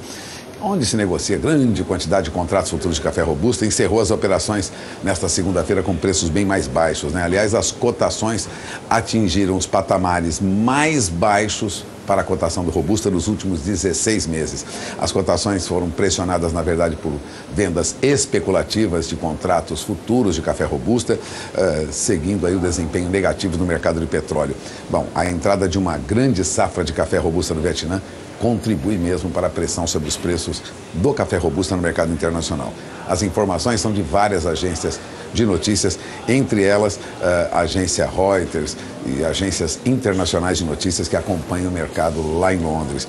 Em Nova York, no entanto, café arábica, dando sequência a uma recuperação bem alta, né? A Bolsa de Mercadorias de Nova York teve ontem, no fechamento, operações com preços mais altos para os contratos futuros de café arábica, né? A alta passava aí de 0,5% em alguns dos principais contratos negociados. Então, Londres em baixa, Nova York em alta. Nova York em alta, lógico, aqui também vem alta, que se negocia um contrato futuro de café arábica. E a alta chegou a quase $1,50 por saca ontem nos principais vencimentos. O contrato de dezembro, por exemplo, subiu $1,45 por saca ontem aqui no mercado futuro da B3. Agora, o mercado brasileiro de café, e aí falamos de mercado físico, né? Teve uma semana iniciando com um mercado travado, né? Não houve muitos negócios, né? Não ocorreram negócios em grande volume, não. No sul de Minas Gerais, café arábica, bebida boa, na faixa de R$ 455 a saca, isso no sul de Minas. Já no Cerrado Mineiro, então queda no sul de Minas, né? Estava na faixa de 460, é importante lembrar isso. Caiu para 455 no sul de Minas. No Cerrado Mineiro, café arábica também recuou um pouco, mas ainda mantém a faixa de R$ 460 a saca, segundo o Safras e Mercado. Café arábica Rio, tipo 7, lá da Zona da Mata de Minas Gerais, sempre repetimos aqui como referência, para você que acompanha o Bom Dia Produtor, também recuou para R$ 415 a saca. Então, mercado travado de negociação, a baixa do dólar, retração das bases, né, dos preços oferecidos pelo comprador, pressionaram as cotações em algumas regiões. Por isso, já temos movimento de queda para o café no mercado físico. Agora, o que ocorre, segundo o CPEA, não é uma queda tão acentuada, não, ao contrário, até uma leve alta. Veja os números apurados pelo CPEA. Depois de uma baixa recente na semana passada, o café arábica se mantém no indicador do CPEA na faixa de R$ 454,18 a saca, uma alta no mês de novembro de 0,66%. Então, ainda terminamos o mês de novembro com o indicador CPEA para café arábica em alta. Já café robusta, o que ocorre com café robusta? Café robusta teve até que uma recuperação. Depois de perder muito durante todo este mês de novembro, café robusta lá no Espírito Santo, na média apurada pelo CPEA, teve uma recuperação de preço. E ontem a alta foi de 1% quando comparado ao valor da última sexta-feira. Então, entre os dias 24 e 27, você tem na tela do seu televisor, veja, R$ 372,79 a saca, em média, para café robusta, negociado lá no Espírito Santo. Veja que há uma alta aí, né, de 1% entre os dias 24 e 27 de novembro. Considerando aí 21 de novembro, recuperou uma perda, né? Chegou a perder no dia 21 de novembro, estava perdendo mais de 2%. Então há uma recuperação agora, uma leve alta de 0,02% para café robusta no indicador do CPEA. Agora, o Brasil não tem perspectiva de aumentar embarques de café torrado e moído. Os industriais não descobriram ainda um caminho para as exportações de café torrado e moído. A afirmação é do diretor executivo da ABIC, Associação Brasileira da Indústria de Café, o Natan Herkovics, que destaca que não há mesmo perspectiva de aumento das exportações do café industrializado, pelo menos por enquanto. No 25º encontro, né, que foi realizado aqui em São Paulo, em Café, Encontro Nacional das Indústrias de Café, que ocorreu agora entre os dias 22 e 26, aqui na Praia do Forte, em Mata de São João, perto lá de Salvador, né, aqui no Brasil, o encontro das indústrias deixou claro que não há mesmo, né, perspectiva para aumentar os embarques de café torrado e moído. Agora, o diretor da BIC acredita numa tendência de elevação de preço. O mercado do café tem uma tendência de elevação de preços no curto prazo. A análise é do diretor da BIC, Natan Herkovics. Segundo ele, a oferta brasileira de café está muito curta entre janeiro e março, que é o pico da entre-safra, e o mercado pode reagir lá na frente diante dessa situação. Então, a perspectiva é de preços mais altos, pelo menos no curto prazo. E o que acontece hoje, né? Terça-feira, vamos ao mercado lá fora, ver o que está ocorrendo com as principais bolsas que comercializam café no mundo. Começando pela bolsa de Nova York, onde café arábica negociado no mercado futuro recua agora mais de 0,5%, veja, cai de novo, perde 70 pontos o café arábica negociado na Bolsa de Nova York nesse momento. E o café para março também recua, hein? E perde mais, perde 0,80 pontos, perde 0,62% agora, recua para $1,27 por libra-peso. Outra baixa ocorre também no mercado futuro, considerando o café com entrega prevista para maio, a $1,29 por libra-peso, já deixa para trás a faixa de $1,30, que foi a cotação mais alta do dia hoje, recua também 80 pontos. E o mercado trabalha café para julho lá em Nova York, também em queda, ainda acima de $1,30, mas em baixa agora de 95 pontos. É uma queda acentuada para o café arábica no mercado futuro de Nova York. Café Robusta negociado em Londres, nosso diretor de TV mostra para você, café Robusta negociado na Bolsa de Londres, continua sob pressão, pelo menos nos vencimentos mais longos, mas não é uma pressão tão forte como a que nós vimos recentemente. Café Robusta negociado para novembro ainda recupera preço, mas não vai muito além de uns $1.745 a tonelada, que é o valor mais alto do dia, né? Ganha $4 por tonelada. Já o contrato para janeiro, a $1.720 por tonelada, mantém o mesmo valor de ontem, chegou a subir um pouco hoje, mas já caiu também, né? Já chegou a ser negociado abaixo de $1.700 a tonelada. E o contrato para março do ano que vem, a $1.714 a tonelada, perde mais um pouco, perde $3 por tonelada. Queda para o café Robusta na Bolsa de Londres, pressão também sobre o café arábica negociado em Nova York. E aqui na B3, no segmento BMF, veja o que está ocorrendo com os primeiros negócios com café arábica negociado no mercado futuro. Café arábica aqui no vencimento mais curto recua. O contrato de dezembro cai para $156,25 a saca. Estava ontem a $156,90, portanto uma queda de 65 centavos de dólar por saca. Já o contrato para março sobe, né? Estava a $160,50, vai a $161,25, tem ganho de 75 centavos de dólar por saca, uma alta de quase 0,5%. Aqui mercado misto, mas a perspectiva é de baixa para o café arábica em Nova York e continuidade de queda também para café Robusta na Bolsa de Londres. E no mercado do boi gordo, os preços continuam subindo com o consumo em alta, né? O mercado físico do boi gordo teve preços mais altos ontem em algumas regiões produtoras, né? Segundo analistas de safras e mercado, os preços devem continuar subindo por conta do aumento do consumo previsto diante do recebimento agora do 13º salário pela classe trabalhadora. Enquanto isso, as escalas de abate dos frigoríficos seguem apertadas, viu? Em São Paulo, os preços já sobem para R$ 144,00 a arroba. Em Minas Gerais, a arroba já subiu para R$ 140,00. Safras e mercado apurava ainda que em Goiás a arroba sobe para R$ 140,00 também. No Mato Grosso do Sul, ainda na faixa de R$ 135 arroba, no Mato Grosso ainda estável, R$ 131,00 arroba. Mas a perspectiva é de alta. Aliás, essa alta já era constatada ontem pelo CPEA no interior de São Paulo. Veja, segundo o CPEA, alta de mais de 1% para boi gordo negociado ontem, né? Em média, R$ 144,45 por arroba, alta de 1,08% entre os dias 24, sexta-feira, e ontem, dia 27, né? E mais, termina o mês com alta de quase 3% boi gordo no estado de São Paulo. Já bezerro negociado no Mato Grosso do Sul ontem voltou a perder preço. Caiu em média 0,63% no indicador do CPEA. Veja, bezerro recuou novamente e vai encerrando o mês de novembro aí com queda de mais de 0,5% no indicador. R$ 1.188,50 por cabeça. Bezerro negociado no Mato Grosso do Sul recua, portanto, 0,63% entre 24 de novembro e 27 de novembro. Mais uma queda para bezerro no Mato Grosso do Sul.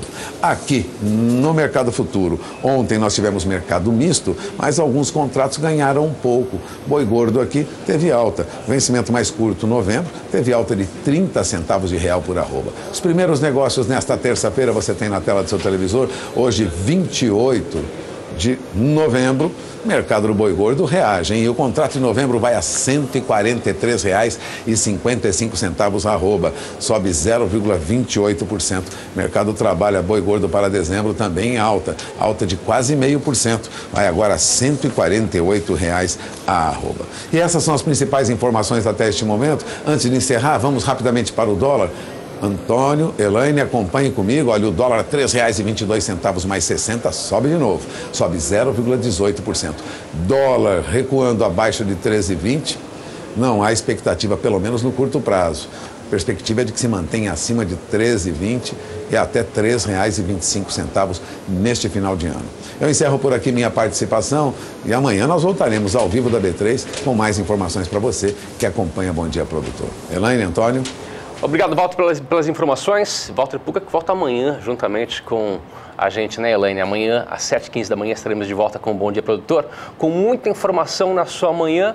E também é bom lembrar, se você perdeu algum conteúdo, você pode acessar daqui a pouquinho nosso portal no YouTube, youtube.com/canal do Boi é o nosso canal. Daqui a pouquinho esse programa estará lá à sua disposição. Lembrando para você que trabalha com fruticultura, destaque para a banana amanhã durante o bloco da agricultura. Muitas informações, portanto, para você uma ótima terça-feira. Amanhã bem cedinho, enquanto marcado com um Bom Dia Produtor. Boa terça.